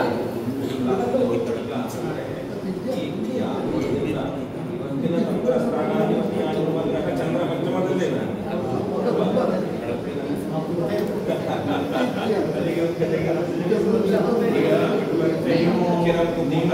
ನೀವು ವಿಚಾರ ಮಾಡಿದ ವಿಚಾರಗಳು ಅದನ್ನು ಒಪ್ಪುವಂಥದ್ದು. ಈಗ ತಂತ್ರಿಗಳು ಬಂದು ಈಗ ನಮ್ಮ ದೇವಸ್ಥಾನದಲ್ಲಿ ಒಂದು ಯಾವುದಾದ್ರೂ ಒಂದು ಏನಾದ್ರು ಮಾಡಬೇಕಾದ್ರೆ ತಂತ್ರಿಗಳು ಹೇಳ್ತಾರೆ ನನ್ನ ಬದಲಾಗಿ ನೀವು ಮಾಡುವಂತ ಒಂದು ವಿಚಾರಗಳು ಇದೆ. ಈಗ ಅಲ್ಲಿ ಏನಾದ್ರು ಸಣ್ಣ ಮಟ್ಟಿನ ಪರಿಹಾರ ಮಾಡಬೇಕಾದಂತ ಜವಾಬ್ದಾರಿ ನಿಮಗಿದೆ. ತಂತ್ರಿಗಳು ಬಂದು ಅವರು ಹೀಗೆ ಮಾಡಿ ಅಂತ ಹೇಳಿದ್ರು ಸರಿಯೇ, ಅವರನ್ನು ಸ್ವೀಕರಿಸಿಕೊಂಡು ನೀವು ಒಂದು ಕನಸು ಮಾಡಿದ್ದು ಸರಿಯೇ. ಅಂತೂ ತಂತ್ರಿಗಳು ಅಂತ ಇದ್ದಂಥ ವ್ಯಕ್ತಿಗಳಿಂದ ಈ ದೇವಕರ್ಮ ಮಾಡಬೇಕಾದ್ರೂ ಸರಿ. ಒಂದು ಪದ್ಧತಿ ಉಂಟು ಏನಂದ್ರೆ ಪ್ರತಿಷ್ಠೆ ಮಾಡುವ ನಿತ್ಯ ಪೂಜೆ ಮಾಡಲಿಕ್ಕಿಲ್ಲ, ನಿತ್ಯ ಪೂಜೆ ಮಾಡುವ ಪ್ರತಿಷ್ಠೆ ಮಾಡಲಿಕ್ಕಿಲ್ಲ. ಆಚಾರ್ಯ ತಪಸ ಅನ್ನ ಜಪ ನಿಯಮೇನ ಅನ್ನದಾನೇನ ಉತ್ತರೇನ ಕ್ಷೇತ್ರ ಉದ್ದೇಶ ಪಂಚಾಯತ್ ಪ್ರಮಾಣವಿದೆ. ಆಚಾರ್ಯ ತಪಸ್ಸು ಬೇರೆ ಇದೆ, ಸಾಮಾನ್ಯ ಜಪವೂ ಬೇರೆ. ತಂತ್ರಿಗಳ ಜಪವು, ತಂತ್ರಿಗಳ ಪದ್ಧತಿಯು ಮತ್ತೆ ನಿತ್ಯಾನುಷ್ಠ ಮಾಡುವಂಥ ಪದ್ಧತಿ ಅದು ಬೇರೆ ಬೇರೆ ಇದೆ. ನಾವು ಚಿಂತಿಸುತ್ತೆ ಹೇಗೆಂದ್ರೆ ತಂತ್ರಿಗಳ ದ್ವಾದಶಿಗಳು ದೇವರ ಕರ್ಮವನ್ನು ಕರ್ಮದಿಂದಲೂ ದೇವ ಈ ದೇವರದ ಭಾವವನ್ನು ನಿಮ್ಮ ದೇವ ಪೂಜೆ ಮಾಡೋ ವ್ಯಕ್ತಿ ಬಹಳ ಚೆನ್ನಾಗಿದ್ದಾರೆ. ಆ ಕರ್ಮ ಭಾವದ ಎರಡರಲ್ಲಿ ಗುರಿದೆ ಅವರ ಪಂಚಮ ಅಲ್ಲ ನಾನು ಹೇಳುದು ಇಲ್ಲಿಯ ಈ ದೇವರ ತಮ್ಮ ಎರಡರಲ್ಲಿ ಇದು ಪಂಚಮದಲ್ಲಿ ಪೂಜೆ ಇವರ ಹೃದಯ ಸುಬ್ರಹ್ಮಣ್ಯ ನಿತ್ಯ ನೆನೆಸಿದ ಸ್ಥಿತಿ ಇದೆ. ಹಾಗಂತ ಹೇಳಿ ತಂತ್ರಿಗಳು ಅಂತ ತಂದೆಗಳು ಅದನ್ನು ಕೂಡ ಖಂಡಿತ ಹೇಳುವುದು. ಹಾಗಾದ್ರೆ ಇವರಿಗೆ ಯೋಗ್ಯತೆ ಯೋಗ್ಯತೆ ಇದೆ ಅವರಿಗೆ. ಸುಬ್ರಹ್ಮಣ್ಯ ಪಂಚಮದಲ್ಲಿ ಸುಬ್ರಹ್ಮಣ್ಯ ಅನುಗ್ರಹಿತವರಿಗೆ ಅದಕ್ಕೆ ನಾವು ನೇರಾಟ ಮಾಡಲಿಕ್ಕಿಲ್ಲ. ಪೂರ್ವದ ತಂತ್ರಿಗಳ ಅಗತ್ಯವನ್ನು ನೀವು ಬರೆದು ವಿಚಾರಿಸಿಕೊಂಡು ಅದಕ್ಕೆ ಯಾವ ಸಮಾಧಾನ ಮಾಡಬೇಕು ಸಮಾಧಾನ ಮಾಡಿಕೊಂಡು ಗಣಪತಿಗೆ ಬೇರೆ ಪರಿಹಾರ ಮಾಡಿ ಅಲ್ಲ ಮುಗಿತದಲ್ಲಿ ಈ ಊಟ ಮಂಟಪವನ್ನು ಇನ್ನಷ್ಟು ಕಾಲಿಡ್ಲಿಕ್ಕಿಲ್ಲ. ಈಗ ಇನ್ನೊಂದು ವಿಚಾರ, ಈ ಇವತ್ತಿನ ಈ ಪ್ರಶ್ನಾ ಚಿಂತನೆಯ ಗ್ರಾಹಕರು ಈ ಸುತ್ತಬೋಳಿ ಮುಗಿಬೋದು, ಅದೇ ಮುಗಿಬಹುದು ಅನ್ನೋದಕ್ಕೆ ಇದು ಅಧ್ಯಾತ್ಮದ ನುಡಿ. ಇದು ಪುನಃ ಇದು ಕೋರ್ಟಿಗೆ ಹೋಗ್ಬೋದು, ನೋಟಿಸ್ ಬರ್ಬೋದು, ಸ್ಟೇ ಆಗ್ಬೋದು, ತಕ್ಷಣಗಳಿದೆ. ಅದನ್ನೇ ನಾನು ಕಲ್ಸತ್ತಿ ಬೇಡ ಪದ್ಮನಾಭ ಇದನ್ನು ಶನಿ ಪೂಜೆ ದೃಷ್ಟಿ ಆಗ್ಬೋದು, ಯಾರಾದ್ರೂ ಆಗ್ಬೋದು. ಸರ್ವಬ್ರಹ್ಮಶೋ ವಿಮತು ಅಪವಾದ ಹಿಂದೂ ಪ್ರದೇಶ ಮಠವಾದಿ ಅಲ್ಲಿ ಏನಾದರೂ ಬರ್ಬೋದು.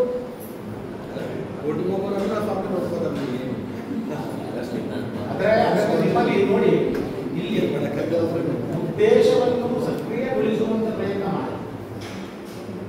ಉದ್ದೇಶಕ್ಕೆ ಒಂದು ಮಾನವ ಇಚ್ಛಾಶಕ್ತಿ ಶರೀರ ನೀವು ಇದನ್ನು ಮಾಡಬೇಕಾದ ಸುಬ್ರಹ್ಮಣ್ಯನ ದೇವಸ್ಥಾನಕ್ಕೋಸ್ಕರ ಅಲ್ಲ, ನಿಮ್ಮ ಪರಿಚಯವನ್ನು ನೀವು ಮಾತನಾಡುವುದಕ್ಕೋಸ್ಕರ ಇಂದು ಒಂದು ಬೆಲೆ ಆಗಿದೆ ಮುಗಿಸಿ. ಇಲ್ಲದೆ ಕರ್ತವ್ಯ ಚಿಕ್ಕ ಅನ್ನೋದು ಬರ್ತದೆ. ಸುಬ್ರಹ್ಮಣ್ಯ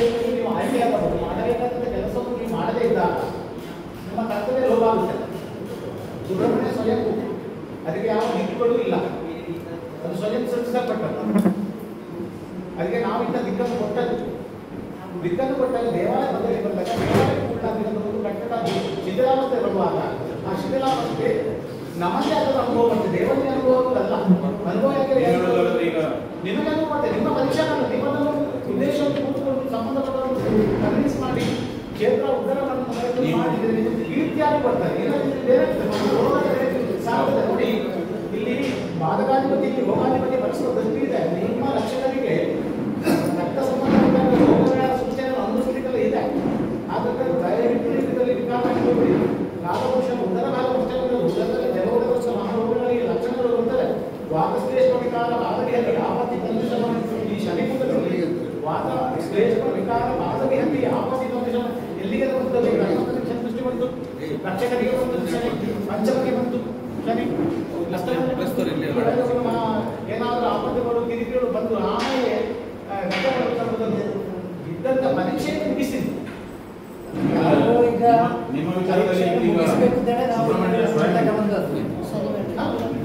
ಲಿಂಗ ಸ್ವರೂಪಿ ಅದ ಲಿಂಗ ಸ್ವರೂಪಿದ್ದಲ್ಲ, ಅದನ್ನು ದೇವರ ಗುಣಗಳನ್ನು ಬಗೆಯಲ್ಲಿ ಹೇಳಲಿಕ್ಕಿಲ್ಲ. ದೇವರ ರಾಷ್ಟ್ರದಲ್ಲಿ ಎಲ್ಲವೂ ಕೂಡ ಹೇಳಲಿಕ್ಕಿಲ್ಲ, ಅದೊಂದು ಲಕ್ಷಣ ಇದೆ. ದೇವರ ಡಬ್ಬಗುಡಿ ಅದು ಇದನ್ನು ಚಿಂತನೆ ಮಾಡಲಿಕ್ಕಿಲ್ಲ ಆಯ್ತು. ಆದರೆ ದೇವರ ಒಂದು ಸ್ವಯಂ ಬೇಕು ನಮಗೆ ರವಿ, ಅದು ಸ್ವಯಂ. ನಾವೇನು ಗಣಪತಿ ಗುಡಿ ಪ್ರತಿಷ್ಠಾಪನೆ ಮಾಡಿದ್ವಲ್ಲ ಅದು ಸರಿ ಇದೆಯಾ? ಹೌದು, ಅದೇ ಹೇಳಿದ್ದು. ಈಗ ನೀವು ತೆಗೆದುಕೊಂಡ ತೀರ್ಮಾನಗಳಲ್ಲಿ ಈ ಸುಳ್ಳ ಏನು ಹೇಳ್ತಾರೆ, ಚತುರ್ಥದಲ್ಲಿ ಅದು ಹೇಗೆ ಉದಯ ಬಂದಿದೆ ಅದು ಖಂಡಿತವಾಗಿ ಇದನ್ನು ನಾವು ಸ್ವೀಕಾರ ಮಾಡಬಹುದು. ಗಣಪತಿಗೆ ಬೇಕಾದ ತೀರ್ಮಾನ ಮಾಡಬಹುದು. ಗಣಪತಿ ಸ್ವಲ್ಪ ಹಿಂದುಗಡೆ ಆಗುತ್ತಲ್ಲ, ಮುಂದೆ ಅದು ನಿಂತು ಕಾಲದಲ್ಲಿ ವಾಸ್ತುಪ್ರಕಾರ ನಿಂತು ಸರಿಯಾಗುತ್ತೆ ಅಂತ ಅದು ಮೂಲಾಧಾರ ಸ್ಥಿತೋಡಿಕೆ ಅಂತ ಹೇಳಿದದಕ್ಕೆ ನಮ್ಮ ಮೂಲಾಧಾರದ ಚಕ್ರ ಅದು ನಿಮಗೆ ಸ್ವಂತ ಸ್ಪೈನಲ್ ಕಾರ್ಡ್ ಎಂಡಲ್ಲಿ ಇರುವಂಥದ್ದು. ಅದು ಎಲ್ಲಿ ಕನ್ನಿಮೂಲೆ ಸ್ವಂತ ಆತ್ಮ ಸಯಾಟಿಕ ಜಾಗ ದೇಹದ ಮೇಲ್ಭಾಗ ಕೆಳಭಾಗ ಅದು ಹಿಂದೆ ಅಂತಲ್ಲ, ಅಲ್ಲಿ ಇರಬೇಕು. ಅಲ್ಲಿ ಇದ್ರೇನೆ ಟೋಟಲ್ ಕ್ಷೇತ್ರಕ್ಕೆ ಒಂದು ಬಲ ಅಂತ ಬರುವುದು. ಟೋಟಲ್ ಕ್ಷೇತ್ರಕ್ಕೆ ಇದು ನಿಮ್ಮ ಬಹಳ ಮುಂದದು ಆ ಗಣಪತಿಯ ಸ್ಥಾನ ಪ್ರಾಪ್ತಿಯ ನಂತರ ಇನ್ನೂ ಅದ್ಭುತವಾದಂತಹ ಅನುಭೂತಿಗಳಾಗಿ ತುಂಬ ಚೆನ್ನಾಗಿ ಆಗುತ್ತಿದೆ. ಅದು ಕೇಳಿದರೆ ಕೊಡುವಷ್ಟು ಗುಣ ಇಲ್ಲ ಗಣಪತಿ. ಒಂದು ಕಾಲಘಟ್ಟಕ್ಕೆ ವ್ಯತ್ಯಾಸ ಆಯಿತು. ಅದನ್ನು ನಾವು ಏನು ಅದೇ ಹಕ್ಕವನ್ನು ತೆಗೆದುಕೊಂಡು ಹೋಗುವುದರಲ್ಲಿ ಯಾವ ಅಗತ್ಯಗಳು ಇಲ್ಲ. ನಿರ್ಣಯ ಮಾಡಿದ ಜಾಗದಲ್ಲಿ ನಾವು ಯಾವುದೂ ಇಲ್ಲ, ಮತ್ತೊಂದು ಕ್ಷೇತ್ರ ಬಂದಿದ್ದಾದರೆ ಆ ಕ್ಷೇತ್ರವನ್ನು ತೆಗೆದು ಮತ್ತೊಂದು ಈ ಕ್ಷೇತ್ರವನ್ನು ಇರಲಿಕ್ಕೆ ಆಗುತ್ತದೆ. ಅದನ್ನು ಹೇಳಿಲ್ಲ ಎಲ್ಲೂ ಕೂಡ. ಅದು ಮತ್ತೊಂದು ಧರ್ಮದಲ್ಲಿ ಹೇಳಿದ್ರು, ನಮ್ಮ ನೋಡುವ ಬಸರ ಕಟ್ಟಿ ಅದೆಲ್ಲ ಇದೆ. ನಮ್ಮ ಧರ್ಮದಲ್ಲಿ ಆ ಥರ ಇಲ್ಲ. ಒಂದು ಕಾಲದಲ್ಲಿ ಒಂದು ಆಯಿತು, ಯಾವುದೋ ಒಂದು ಗಣನೆ ಆಯಿತು. ಅಲ್ಲಿ ನಿರ್ಣಯ ಮಾಡಿದ ಜಾಗ ನಿರ್ಣಯ ಮಾಡಿದ ಜಾಗ 2 ಜಾಗ ಇದೆ, ಅದನ್ನ ಇವರು ಹೇಳ್ತಾರೆ. ಅದರಲ್ಲಿ ಯಾವುದು ನಿವೃತ್ತಿಯಲ್ಲಿ ನೋಡಬಹುದು. ಸ್ಕೆಚ್ ನೋಡುವಾಗಲೂ ಕೂಡ ನನಗೆ ಅದನ್ನು ಅಂದಾಜು ಮಾಡಲಿಕ್ಕಾಗುತ್ತೆ ಯಾವುದು ಉಚಿತ ಅಂತ ಹೇಳಿ. ಸಾಧಾರಣ ನಮಗೆ ತುಲಾರಾಶಿಯೂ ಆಗುತ್ತೆ, ಕನ್ನಿ ರಾಶಿಯೂ ಆಗುತ್ತೆ ಗಣಪತಿ, ಆಯ್ತಾ? ಆಗಂದಲ್ಲಿ ಗಣಪತಿ ದಕ್ಷಿಣ ದಿಕ್ಕೂ ಆಗುತ್ತೆ. ಅದರೊಟ್ಟಿಂದ ಏನು ಆಗುವುದಿಲ್ಲ. ದಕ್ಷಿಣ ಭಾಗದಲ್ಲಿ ಕೂಡ ಅದನ್ನು ಕೈ ಇಡುವಂತ ಕ್ರಮವೂ ಇದೆ ಗಣಪತಿಯಲ್ಲಿ. ಈಗ ಒಟ್ಟಿನಲ್ಲಿ ಗಣಪತಿಗೆ ತೃಪ್ತಿಯಾಗುವ ರೀತಿಯಲ್ಲಿ ಪ್ರಶ್ನೆ ಮುಗಿಬೇಕು. ಅಲ್ಲ, ಗಣಪತಿಗೆ ಕೊಟ್ಟೇ ನೀವು ಆರಂಭ ಮಾಡಿ ಅಂತ ಹೇಳಿದ್ರು. ಗಣಪತಿಗೆ ಮೊದಲು ಶಿಲಾನ್ಯಾಸ ಆಗಲಿ, ಗಣಪತಿ ಬೇಕಾದ ವಾಯುಗಳನ್ನು ಮಾಡಿ ಶಿಲಾನ್ಯಾಸ ಹಾಕಿ ಆಮೇಲೆ ಆರಂಭಿಸಿ. ಈಗ ಪ್ರತಿ ಕ್ಷೇತ್ರದಲ್ಲಿ ಎಡಭಾಗ ಗಣಪತಿ ಬಲಭಾಗ ಮೂಲ ದೇವತೆ ಇಲ್ಲ, ಹಾಗೆ ಎಲ್ಲ ಕಡೆ ಬೇಕಾಗಿಲ್ಲ. ಈಗ ನೋಡಿ, ದಕ್ಷಿಣಕ್ಕೆ ನೋಡುವಂತ ಗಣಪತಿ ಇದೆ, ದಕ್ಷಿಣ ಭಾಗದಲ್ಲಿ ನೋಡುವಂತ ಗಣಪತಿ ಇದೆ, ಎಷ್ಟು ಕಡೆ ದಕ್ಷಿಣ ಭಾಗದಲ್ಲಿ ಇದೆ, ಶಗವಲ್ಲಿದೆ, ಬಡಾಲಿ ಕೆಲವು ಕಡೆ ಇದೆ, ಮೊದಲಲ್ಲಿ ಆದ್ರೆ ಇವರು ಮುಟ್ಟಿಮಟ್ಟ ಹೇಳಿದ್ರು, ಎಡಭಾಗದಲ್ಲಿ ಉಮಾಮಹೇಶ್ವರ, ಬಲಭಾಗದಲ್ಲಿ ಗಣಪತಿ ಮತ್ತೆ ಹಿಂದೆ ಮುಖ್ಯಲಿಂಗ ಹಾಗೆ ಇದ್ದಂಥದ್ದು ಅಂತ ಅವರು ಹೇಳಿದ್ರು. ಯಾಕಂದ್ರೆ ಅವರು ಈ ಕ್ಷೇತ್ರದಲ್ಲಿ ವರ್ಷ ಬೆಳೆದರು. ಅದೀಗ ನಿವೃತ್ತಿಯಲ್ಲಿ ಸರಿ ಬಂದ್ರೆ ಸರಿ ಬರ್ತದೆ. ಈಗ ನಿಮಗೆ ನೋಡಿ, ನನಗೆ ಯಾವ ಸುದ್ದಿ ಅಲ್ಲಿ ಕಂಡುಬರುತ್ತದೆ. ಯಾಕಂದ್ರೆ ಇಲ್ಲಿ ನಿರ್ಣಯ ಮಾಡಿದ ಸ್ಥಳದಲ್ಲಿ ಕಷ್ಟ ಅರ್ಥದಲ್ಲಿ ಬರ್ತದಲ್ಲ, ಅದನ್ನು ಸುಖಸ್ಥಾನ ಅದನ್ನು ನಮ್ಮ ಬೇಡದಲ್ಲಿ ಗುರುಬರುತ್ತೆ. ಇಲ್ಲಿ ಏಕಾದಿಶನ ಪೂಜನ ಅನುಗ್ರಹವೂ ಉಂಟಲ್ಲ, ಸುಬ್ರಹ್ಮಣ್ಯನ ಅನುಗ್ರಹ ಉಂಟಲ್ಲ ಅಲ್ಲಿ. ಆ ಕ್ಷೇತ್ರ ಸಮಸ್ಯೆ ಮುಗಿತು. ಆ ಕ್ಷೇತ್ರ ಅದೇ ಜಾಗದಲ್ಲಿ ಆಗಬೇಕು ಅನ್ನೋದು ಅದು ನಮಗೆ ನಿಮಗೆ ತೃಪ್ತಿ ಅಲ್ಲ. ಸುಬ್ರಹ್ಮಣ್ಯ ಇಲ್ಲ ಇಲ್ಲ ಇಲ್ಲ ಇಲ್ಲ ಸುಬ್ರಹ್ಮಣ್ಯ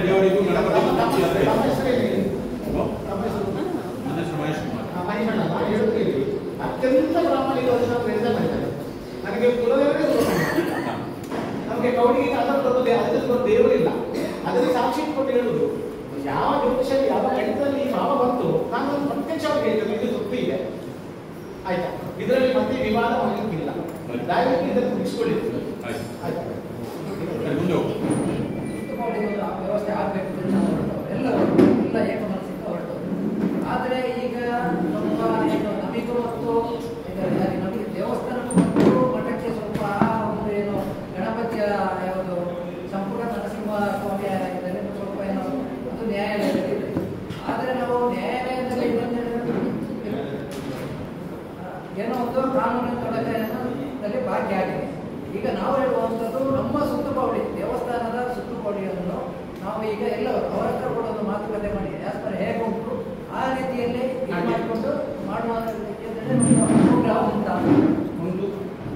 ಆವಾಗಲೇ ಹೇಳಿದ್ದೀನಿ ನಾನು, ಆ ಮುಖಮಂಟಪ ಸ್ಥಳದಲ್ಲಿ ಬಂದಿದ್ದರೆ ದೇವಾಲಯ ಬಾಬಾ ಆ ಮುಖಮಂಟಪ ಸ್ಥಳದಲ್ಲಿ ಬಂದು ಅದರ ಪಂಚಮದಲ್ಲಿ ಪೂಜಾ, ಎರಡರಲ್ಲಿ ಗುರು, ಗಣಪತಿಗೂ ಶುಭವರ್ಗ ಬಂತು.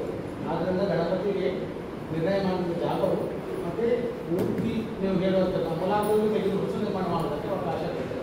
ಅಲ್ಲಿ ಏನೇನು ಒಂದು ಸ್ವಲ್ಪ ವಿಧಿಕ್ಕು ದಿಕ್ಕು ಸ್ವಲ್ಪ ಗರ್ಭಗುಡಿ ಆ ದಿಕ್ಕನ್ನು ಸರಿ ಮಾಡಿ ಹೋಗೋದು ಬೇಡ, ಆಚರಿಸಿ ಮಾಡಿಕೊಂಡು ಹೋಗೋದು ಒಳ್ಳೆಯದು. ಅಲ್ಲ ಅದು ಏನಾಗಿದೆ ಅಂತ ಹೇಳಿದ್ರೆ ಕಳೆದ ಸತಿ ಅದರ ಬಾಗಿಲುಗಳನ್ನೆಲ್ಲ ಮಾಡುವಾಗ ಅದು ವಾಸ್ತುಶಿಲ್ಪಿಗಳನ್ನು ಬಂದು ನೋಡುವಾಗ ಅದು ದಿಕ್ಕು ತಪ್ಪಿದೆ. ಅಲ್ಲ ದಿಕ್ಕು ಯಾವುದು ಈ ಗರ್ಭಗುಡಿಯ ದಿಕ್ಕು ಉಂಟಲ್ಲ, ಗರ್ಭಗುಡಿಯ ದಿಕ್ಕು ನೀವು ಹೇಳಿದ್ದು ಕರೆಕ್ಟ್. ಅದು ಗರ್ಭಗುಡಿಯ ದಿಕ್ಕು ಹೇಗೆ ಇರಬೇಕಾಗಿದೆ, ದಕ್ಷಿಣಕ್ಕೆ ಒಂಚೂರು ಗಮನ ಇರಬೇಕು, ಅದೆಲ್ಲ ವಿಚಾರಗಳೆಲ್ಲ ಸ್ವಲ್ಪ ತಪ್ಪು ಉಂಟದು. ಆದರೆ ಅದನ್ನು ಹೋಗೋದು ಬೇಡ. ಈಗ ಅದನ್ನು ಕಳೆದ ಸತಿಯು ಹಾಗೆ ಮಾಡಿದ, ಅದನ್ನು ಒಪ್ಪಲಿಕ್ಕಿಲ್ಲ. ನೋಡಿ ಸುಬ್ರಹ್ಮಣ್ಯನಿಗೆ ಇಂಥ ಸ್ವಯಂಭೂ ಸಾಹಿತ್ಯಕ್ಕೆ ಒಂದು ದಶದಿಕ್ಕುಗಳಲ್ಲಿ ವಾಸ್ತು ಅಲ್ವಾ, ಅದರಲ್ಲಿ ವಿಶೇಷ ಅದೇ ಹೇಳಿಕೆ. ಮತ್ತು ನಮಗೆ ಮನುಷ್ಯನಿಗೆ ಆಚರಣೆಗೆ ಬೇಕಾದಂಥ ವ್ಯವಸ್ಥೆಗೆ ತಕ್ಕಂತೆ ಅದು ದೇವರಿಗೆ ಕಾರಣಾಯಗಳಿಲ್ಲ, ಮುಖಾವಾಯಗಳಿಲ್ಲ, ಮತ್ತಾಯಗಳಿಲ್ಲ. ಈಗ ಇನ್ನೊಂದು ಫೈನಲ್ ಒಂದು ಕೊಡ್ತಾರೆ. ಈಗ ವಾಸ್ತುಶಿಲ್ಪಿಗಳು ಒಂದು ಕ್ಷೇತ್ರದ ವಾಸ್ತುಶಿಲ್ಪಿಗಳು ಒಂದು ಡ್ರಾಯಿಂಗ್ ಮಾಡಿ ಕೊಟ್ಟಿದ್ರು, ಅದು ಈಗ ನೀವು ಹೇಳೋ ಪ್ರಕಾರ ಅದು ತೃಪ್ತಿ ಇತ್ತು. ಸರಿ, ಅದರಲ್ಲಿ ಏನಿಲ್ಲ.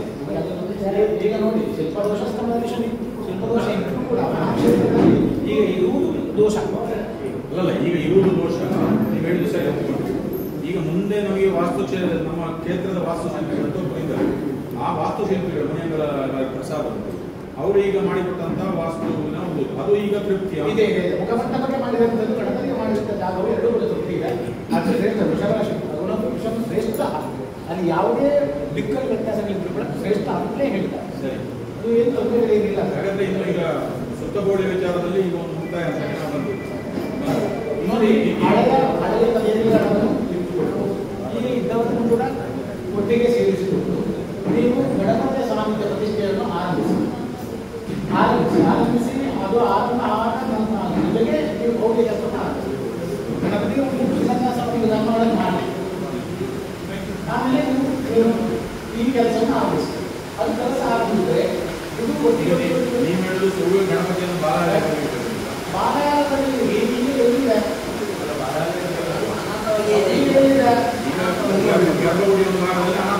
ಅಲ್ಲೇ ನಾವು ಸಂದರ್ಭಿಸಿ ಗಣಪತಿಗೆ ನಾವು ಒಟ್ಟಾಗಿ ಬಾಲಯ ಮಾಡಬೇಕಾಗಿಲ್ಲ. ಆ ದೇವಾಲಯ ಆಲಯದಿಂದ ಇದನ್ನು ತಂದು ಇವುಗಳ ಮೂವತ್ತು ಮಾಡುವ ಕೆಲಸ ಉಂಟು. ಯಾವುದು ಶಿಲಾನ್ಯಾಸ, ಎರಡನೇ ಸಮಯ ಕೆಲಸ ಆಗುತ್ತೆ.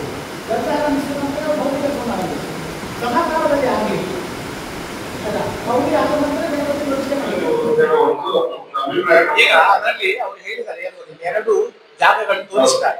ಅದರಲ್ಲಿ ಯಾವ ಇದೆ ಅಂತ ನೋಡೋಣ. ಇನ್ನೊಂದು, ಒಂದು ವೇಳೆ ಈಗ ಗಣಪತಿ ಗುಡಿಯನ್ನು ಮೊದಲು ಪ್ರಾರಂಭಿಸಬೇಕಾದ್ರೆ ಅವಳಿಯನ್ನು ಬಿಚ್ಚಿ ಬಿಚ್ಚಬೇಕಾಗ್ತದೆ. ಈಗ ಒಳಗೆ ಬಾಗಿಲು ಮಾಡಬೇಕು, ಬಿಚ್ಚಿ ನಾವು ಗಣಪತಿ ಗುಡಿಯನ್ನು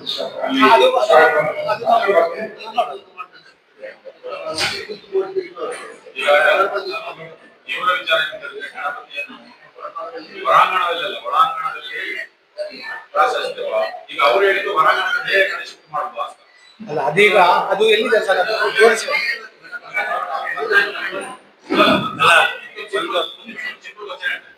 ವಾಸ್ತುಶಾಸ್ತ್ರಜ್ಞರು ಈಗ ನಮಗೆ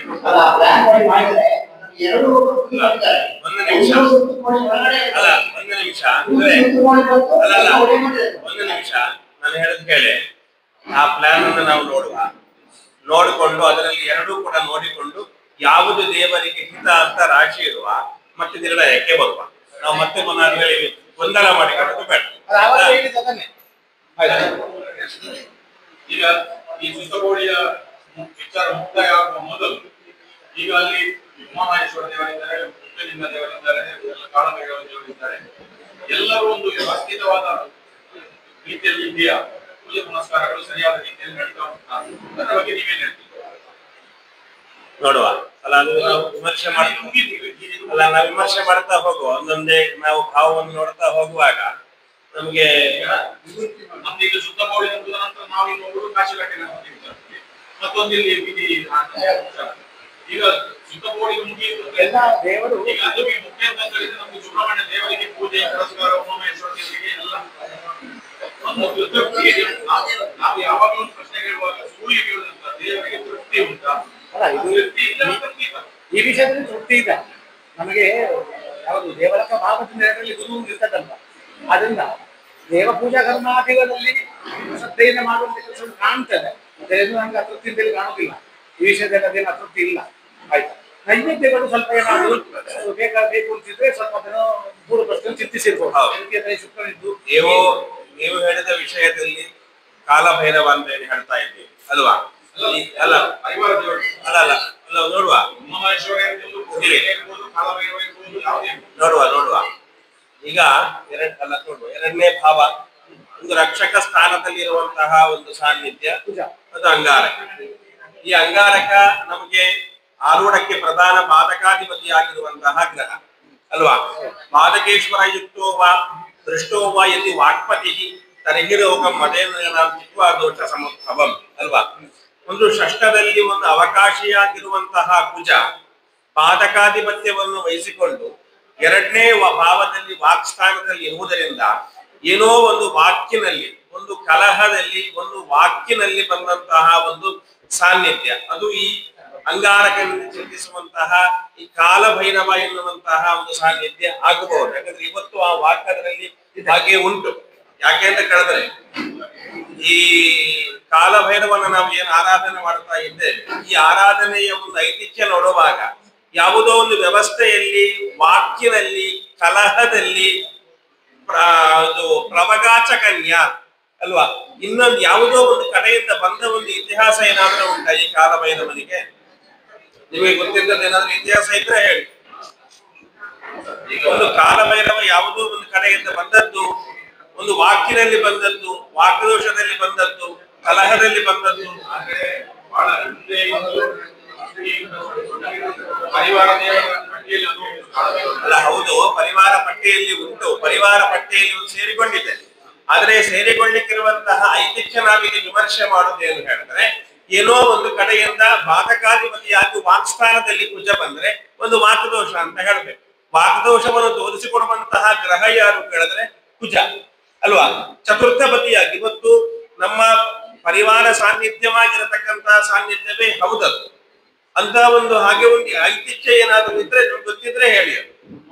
ವಾಸ್ತುಶಿಲ್ಪಿಗಳು ಒಂದು ಮಾತು ಹೇಳಿದ್ರು, ಅದು ಇಂದಿನ ತಂತ್ರಿಗಳು ಅದು ತನ್ನಂತದ್ದು ಉಪಾಸನ ಮೂರ್ತಿ ಅದು ಪರಿವಾರ ದೇವ ಅಲ್ಲ ಅಂತ ಹೇಳುವಂತ ಅಭಿಪ್ರಾಯವನ್ನು ನಾವು ಅಲ್ಲಿ ಹೋದಾಗ ಹೇಳಿದ ಕಾಲಭೈರವ ಅದಾಗಬಹುದು.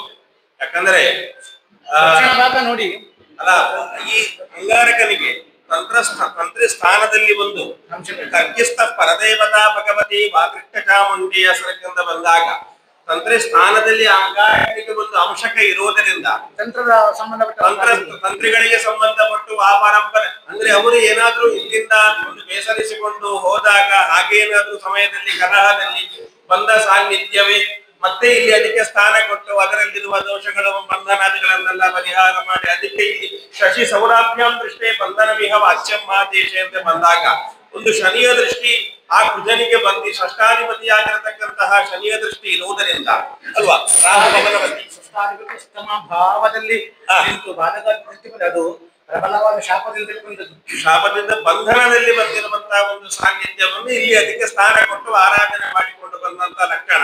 ನಂತರ ಅದು ಪರಿವಾರತ್ವೇನ ಸ್ತಂಭನ ಮಾಡಿದ್ದಾರೆ. ಯಾವುದನ್ನು ಇಲ್ಲಿ ನಿಲ್ಲಿಸಿ ಕತ್ರಿಗಳಿಗೂ ಎಡಬಾಡ್ತೇವೆ ಅಂತ ಫ್ಲಾಶ್ ಮಾಡ್ತೀವಿ ಕಳಿಸಿದ್ರು ಇಲ್ಲಿಗೆ ಯಾರು ಕಳಿಸಿದ್ದು? ಕತ್ರಿಗಳು ಆಗ ಇಲ್ಲಿ ಎಡಬಾಡ್ತಾರೆ ಅನ್ನೋದಕ್ಕೆ ಸ್ತಂಭನ ಮಾಡಿರೋದು ಕಥೆ ಅಂತ ಗೊತ್ತಿಲ್ಲ. ಇಲ್ಲಿ ಇದ್ದವರು ಎಡಬಡಿದ್ದಾರೆ ಅದನ್ನು ನಿಲ್ಲಿಸಿ ಅದಕ್ಕೆ ಸ್ಥಾನ ಕೊಟ್ಟರು, ಸ್ತಂಭನ ಮಾಡಿ ಇಲ್ಲಿ ಅದು ಬಿಡಿ, ಅದೀಗ ತೃಪ್ತಿ ಅಂತಲ್ಲ. ಅಲ್ಲ, ಬಾಧಕಾಧಿಪತಿಯಾಗಿರುವಂತಹ ಗ್ರಹ ಅದರಲ್ಲಿ ವಾಗ್ದೋಷಾದಿಗಳು ಇವತ್ತು ಹಾಗೆ ಉಂಟು. ಅದನ್ನು ತಂತ್ರಿಗಳ ವಿಮರ್ಶೆ ಕರೆಸಿ ಆ ವಾಗ್ದೋಷಗಳನ್ನು ಪರಿಹಾರ ಮಾಡಿ ಅವರಿಂದ ಬೇಕಾದ್ರೆ ಆ ವೈರವರಿಗೆ ಸ್ವಲ್ಪ ಏನಾದ್ರು ಸರ್ಪಣ ಕರ್ಮಾದಿಗಳನ್ನು ಮಾಡಿದ್ದಾರೆ. ಈಗ ನನಗೆ ಗೊತ್ತಿದ್ದ ವಿಚಾರದ ಪ್ರಕಾರ ಅವರು ಬಹಳಷ್ಟು ಪ್ರಯಾಸಿತಗಳನ್ನು ಮಾಡಿಕೊಂಡಿದ್ದಾರೆ. ಯಾರು ಈಗ ಮಹಾಕ್ಷೇತ್ರದ ಸಂತವರ್ಗದವರನ್ನು ಇಲ್ಲಿಯ ಈ ಅರ್ಚಕರ ವಯಸ್ಸಿನ ಗಲಾಟೆಗಳಲ್ಲಿ ಅವರು ಬಿಟ್ಟುವುದಂತ ಪರಿಸ್ಥಿತಿಗಳು ಹಿಂದಿನ ವಿಮರ್ಶೆಯಲ್ಲಿ 2-3 ಸತಿ ಬಂದಿದೆ. ಅಲ್ಲಿ ಹಿಂದೆ ಅದರಲ್ಲಿ ಬಂದಂತದ್ದಲ್ಲ. ಮತ್ತೆ ಇದರಲ್ಲಿ ಈ ಕುಕ್ಕೆಲಿಂಗರ ವಿಚಾರದಲ್ಲಿ ಹಾಗೆ ಕುಕ್ಕೆಲಿಂಗದ ವಿಚಾರದಲ್ಲಿಯೂ ಮಲೆಕುಡಿಯರ ಇದರಿಂದ ಬಂದಂತಹ ಒಂದು ವ್ಯವಸ್ಥೆ ಅದೆಲ್ಲ ಬಹಳಷ್ಟು ಐತಿಹ್ಯಗಳಿದೆ. ಅದನ್ನೆಲ್ಲ ನಾವು ಇಲ್ಲಿ ನೋಡಿಕೊಂಡು ಹೋದ್ರೆ ಇವತ್ತಿಗೆ ಒಂದ್ಸತಿ ಪರಿಸ್ಥಿತಿ.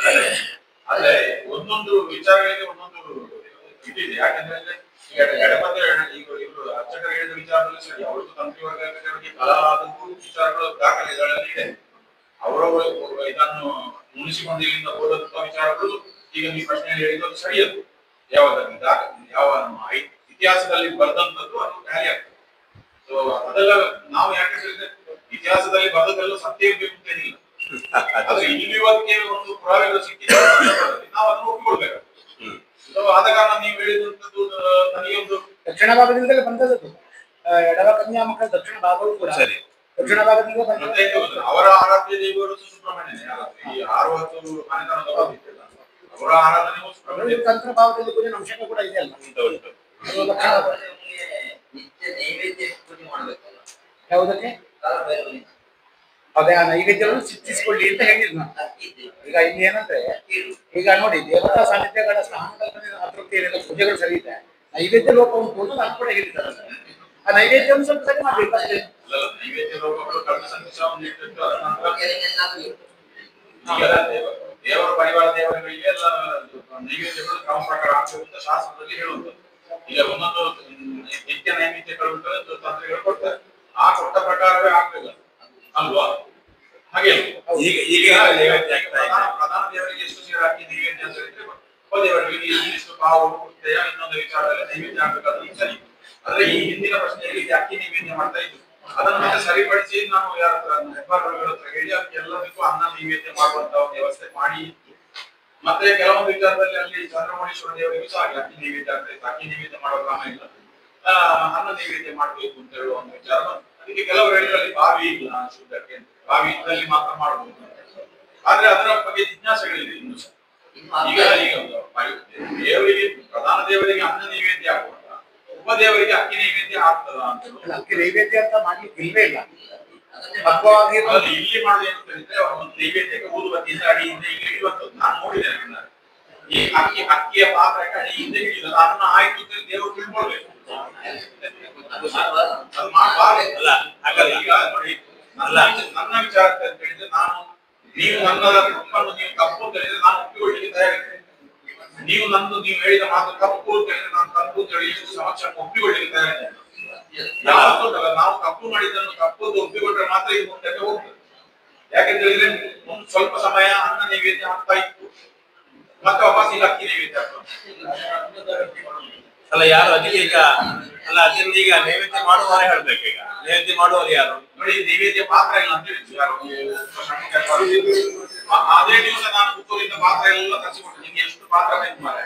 ಇಲ್ಲ ಮಹಾಕ್ಷೇತ್ರದಲ್ಲಿ ಪಾತ್ರ ಇಲ್ಲ. ಅಲ್ಲ ಒಂದು ನಿಮಿಷ ಅರ್ಚಕರ ಹತ್ರ ಒಂದು ಕೇಳ್ಕೊಳ್ಳ. ಅಲ್ಲ ಏನು ನೋಡಿ, ಬೇಳೆ ಪದ್ಮನಾಭ ಶರ್ಮಲಿಂಗ ವ್ಯವಸ್ಥೆಯಲ್ಲಿ ನೈವೇದ್ಯಗಳು ಸರಿ ಇಲ್ಲ, ನೈವೇದ್ಯಗಳನ್ನು ಒಳಗೆ ಸರಿ ನಡೆಯಿಲ್ಲ, ದೇವರಿಗೆ ದಿಗ್ಬಂಧನ ಉಂಟು ಅಂತ ಹೇಳುವ ಪ್ರಶ್ನೆಗಳನ್ನೆಲ್ಲ ಲಾಸ್ಟ್ ಟೈಮ್ ಹೇಳಿದ್ದಾರೆ. ಅದರ ಬಗ್ಗೆ ಎಲ್ಲ ಪರಿಹಾರಗಳನ್ನು ನಾವು ಮಾಡಿ ಆಗಿದೆ. ಆದ್ರೆ ಈ ಅನ್ನ ನೈವೇದ್ಯ ಮಾಡ್ಬೇಕು ಅಂತ ಅವ್ರು ಹೇಳಿದ್ದಾರೆ. ಅನ್ನ ನೈವೇದ್ಯ ಈಗ ಅನ್ನ ನೈವೇದ್ಯವನ್ನು ಶುರು ಮಾಡಿ ಸಹ ಆಗಿತ್ತು, ಮಾಡಿ ಬಂದಿತ್ತು. ಅದರ ನಂತರ ಈಗ ವಾಪಸ್ ಅಕ್ಕಿ ನೈವೇದ್ಯ ಆಗ್ತದೆ ಅಂತ ಹೇಳ್ತಾರೆ. ಈಗ ಅಕ್ಕಿ ನೈವೇದ್ಯ ಆಗ್ತಿಲ್ಲ. ಅಲ್ಲ ಅಕ್ಕಿ ನೈವೇದ್ಯವ ಅನ್ನ ನೈವೇದ್ಯ ಎರಡು ಮಾಡ್ಲಿಕ್ಕೆ ದೇವರಿಗೆ ಹಾಕಿ ಕೊಡೋದಾದ್ರೆ ಅದು ಈಗ ಅಕ್ಕಿ ಊಟ ಮಾಡ್ತಾರೆ. ಅಲ್ಲ ಅಕ್ಕಿ ತಿನ್ಬೇಕು ಅಂತ ಹಾಗೆ ಅಕ್ಕಿ ಕೊಟ್ರೆ ಆ ನೈವೇದ್ಯವನ್ನು ಕೊಟ್ಟವ ಸ್ವೀಕಾರ ಮಾಡ್ಬೇಕು ಮಾಡ್ಬೇಕು ಮಾಡಿಸಿ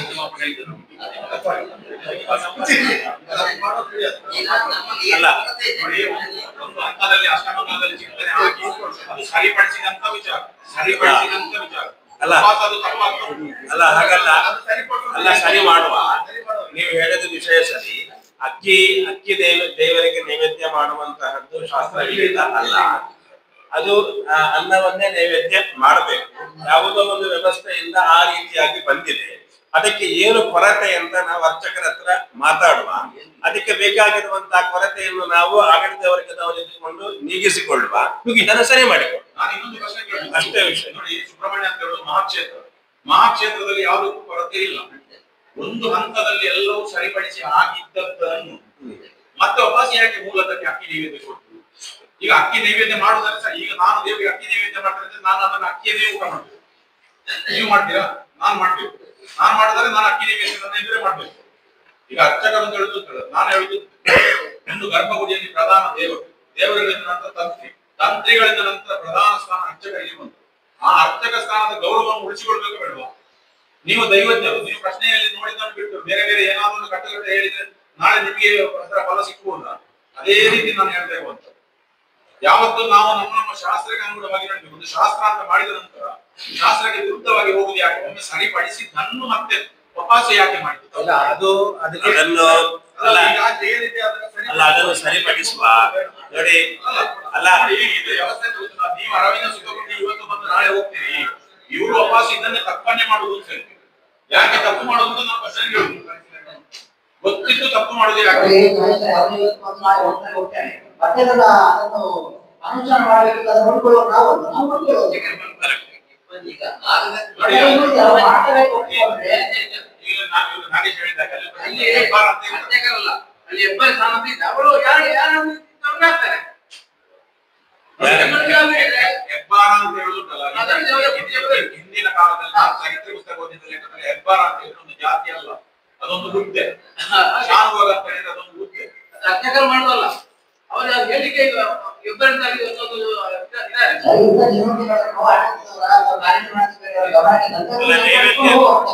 ನೈವೇದ್ಯ ಮಾಡುವ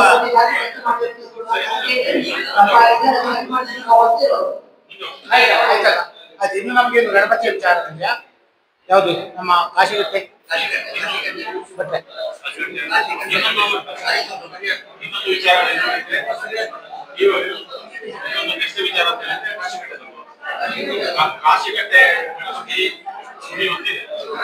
ಅದು ಈಗ ಈಗ ಕಾಶಿಗಟ್ಟೆಗೆ ಹೋಗುವುದು ಸುತ್ತುವಳಿಯಲ್ಲಿ ಅಲ್ಲಿ ಇನ್ನೂ ಕೂಡ ಕೆಲಸವನ್ನು ಇದೆ, ಅದು ಅರ್ಚಕರಿಗೆ ಗೊತ್ತಿದೆ. ಅದನ್ನು ಕೂಡ ನಾವು ಯಾವುದನ್ನ ಬದಲಾವಣೆ ಮಾಡುವಂಥದ್ದು ಆ ಜಾಗದ ವಿಚಾರ ಯಾವುದಿದೆ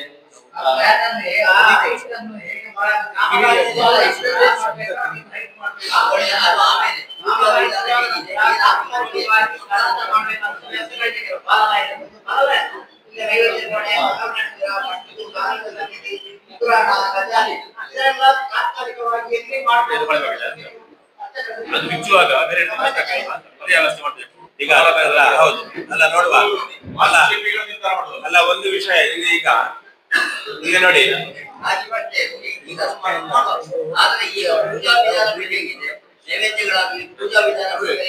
ಅಲ್ಲ ಒಂದು ಅಲ್ಲ ನಾವೊಂದು ಸ್ಪಷ್ಟ ವಿಷಯ ಹೇಳಿಬಿಡುವ. ಇವರೇ ಇಲ್ಲಿ ಕೇಳ್ಕೊಳ್ಳಿ. ಅಲ್ಲ ಒಂದು ನಿಮಿಷ. ಇಲ್ಲಿ ಆರೂಢದ ಕರ್ಮಭಾವ ದೇವಲಕ ಸ್ಥಾನ. ದೇವಲಕ ಸ್ಥಾನದಲ್ಲಿ ಬುಧ ಗುರುಗಳ ಯೋಗ ಇದೆ. ದೇವಲಕ ಸ್ಥಾನದಿಂದ ಎರಡನೇ ಭಾವದಲ್ಲಿ ಗುರು ಇದ್ದಾರೆ. ಪೂಜಾ ವಿಷಯದಲ್ಲಿ ದೇವರಿಗೆ ತೃಪ್ತಿ ಉಂಟು ಅಂತ ಹೇಳಲಿಕ್ಕಿರುವ ರಾಶಿ ಇಲ್ಲಿ ಇದೆ. ಅಲ್ಲಲ್ಲ ಈಗ ನಾವು ಹೇಳ್ತಾ ಇರೋದು ದೇವಸ್ಥಾನದ ಒಂದು, ನೀವು ಕೇಳಿದ್ದೇನು ಪೂಜೆ ವಿಷಯ. ನಾವೀಗ ಹೇಳ್ತಾ ಇರೋದು ಆರೂಢ ಎನ್ನುವಂತ ಸರ್ವಂ ಚಿಂತ್ಯಂ, ಎಲ್ಲ ದೇವತೆಗಳ ಸಾನ್ನಿಧ್ಯವನ್ನು ನಾವು ಚಿಂತನೆ ಮಾಡಲಿಕ್ಕೆ ಒಂದು ಒಂದು ಏನ್ ಹೇಳ್ತೇವೆ, ಮೇಲ್ನೋಟಕ್ಕೆ ನಮಗೆ ಆರೂಢ ಎನ್ನುವಂತಹದ್ದು ಸಿಂಹರಾಜ, ಅದು ಎಲ್ಲ ದೇವತೆಗಳ ಒಂದು ಸಂವಿಧಾನ ಅಂತ ಅರ್ಥ.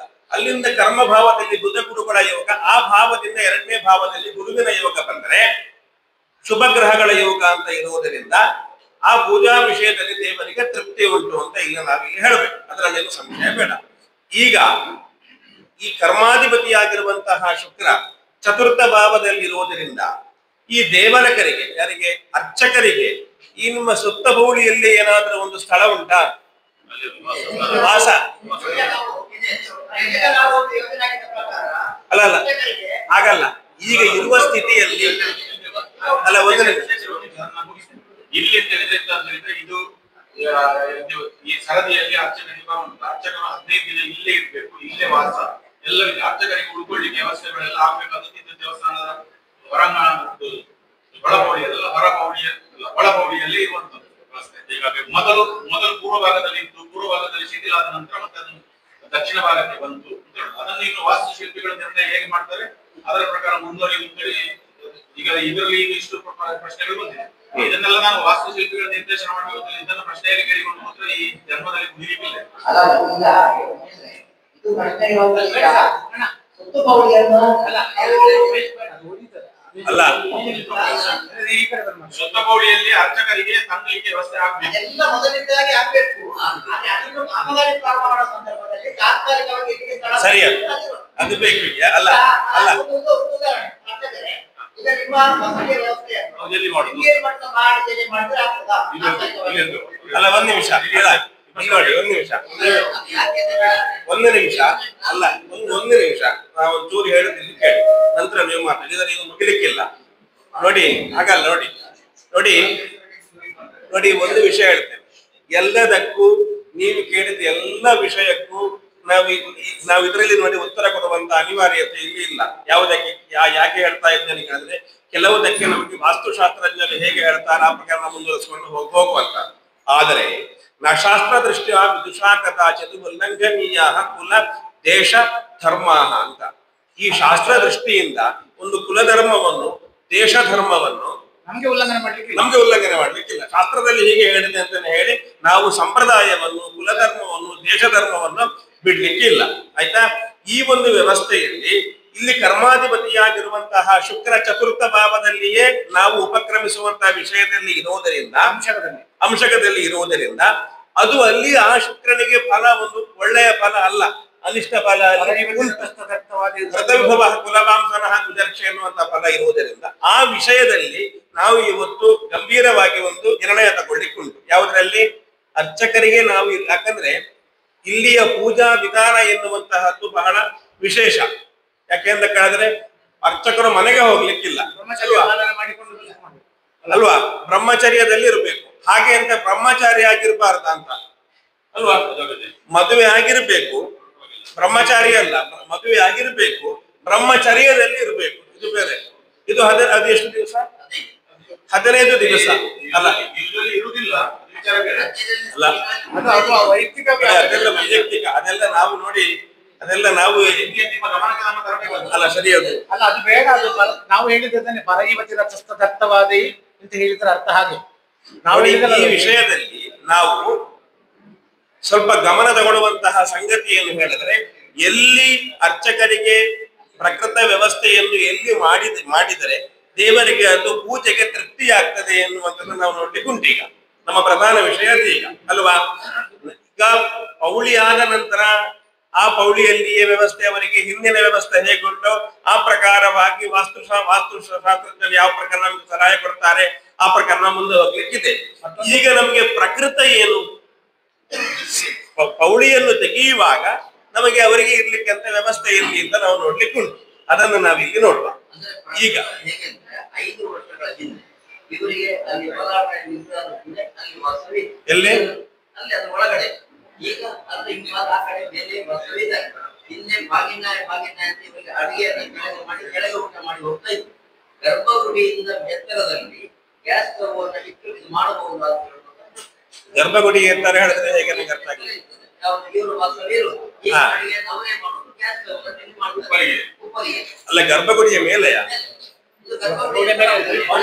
ಹಾಗೆಲ್ಲ ಇಲ್ಲಪ್ಪ, ನೀವು ಹಾಗೆಲ್ಲ ತೊಂದರೆ ಇಲ್ಲ ನೋಡಿ.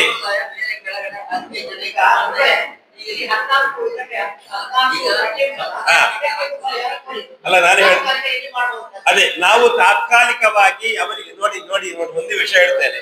ನೀವು ಹೀಗೆಲ್ಲ ಕೇಳ್ತಾ ಕುತ್ಕೊಂಡ್ರೆ ನಾನು ಸತ್ಯ ಹೇಳ್ತೇನೆ. ಅಲ್ಲ ಹಾಗಲ್ಲ, 1 ತಿಂಗಳು ಬೇಕು ಇವರು ಹೇಳಿದ ಯಾಕೆ ಗೊತ್ತಾ? ಪೂಜೆ ಸರಿ ಆಗ್ತದ, ಆ ನೈವೇದ್ಯ ಸರಿ ಆಗ್ತದ, ಅವರು ಸರಿ ಇದ್ದಾರ, ಇವರು ಸರಿ. ನೋಡಿ ಇದೆಲ್ಲ ಅಲ್ಲ. ನಾನೊಂದು ವಿಷಯ ಹೇಳ್ತೇನೆ. ನಾವು ಪ್ರಶ್ನೆ ಇಟ್ಟ ಉದ್ದೇಶ ಏನೀಗ ಯಾವುದು ಸರಿ ಉಂಟು ಯಾವುದು ಸರಿ ಇಲ್ಲ ಅಂತ ಹೇಳಲಿಕ್ಕಲ್ಲ. ನಾವು ಇಲ್ಲಿ ಪ್ರಶ್ನೆ ಇಟ್ಟ ಉದ್ದೇಶ ಏನು ಅಂತ ಕೇಳಿದ್ರೆ ಪೌಳಿ ಆಗಬೇಕು. ಪೌಳಿ ಆಗ್ಲಿಕ್ಕೆ ನಾವು ಯಾವ ರೀತಿಯಾಗಿ ಉಪಕ್ರಮಿಸಬೇಕು, ಇದಕ್ಕೆ ನಾವು ಪ್ರಶ್ನೆ ಇಟ್ಟ ಮೂಲ ಉದ್ದೇಶ. ನೋಡಿ, ನಮ್ಮದೊಂದು ಸಂಕಲ್ಪ ಇದೆ. ನಾವು ಸಮಗ್ರ ಜೀರ್ಣೋದ್ಧಾರದ ದೇವಹಿತವನ್ನು ನೋಡುವ ಎನ್ನುವ ಉದ್ದೇಶದಲ್ಲಿ ದೈವಜ್ಞರು ಪ್ರಶ್ನೆ ಇಟ್ಟದ್ದಲ್ಲ.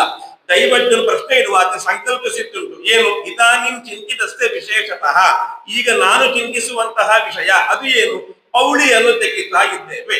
ಪೌಳಿಯನ್ನು ತೆಗೀಲಿಕ್ಕೆ ಯಾವ ರೀತಿಯಾಗಿ ದೇವರ ಅನುಗ್ರಹ ಇದೆ, ಉಪಕ್ರಮಿಸಬೇಕು ಎನ್ನುವಂತಹದ್ದನ್ನು ಮಾತ್ರ ಸಂಕಲ್ಪಿಸಿಕೊಂಡು ರಾಶಿ ಇಟ್ಟದ್ದು.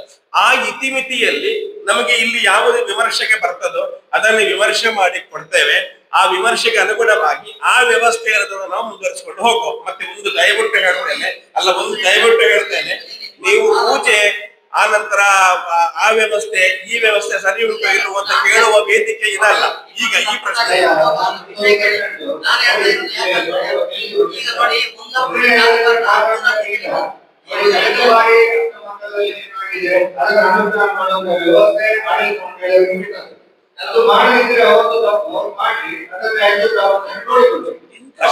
ಅಷ್ಟೇ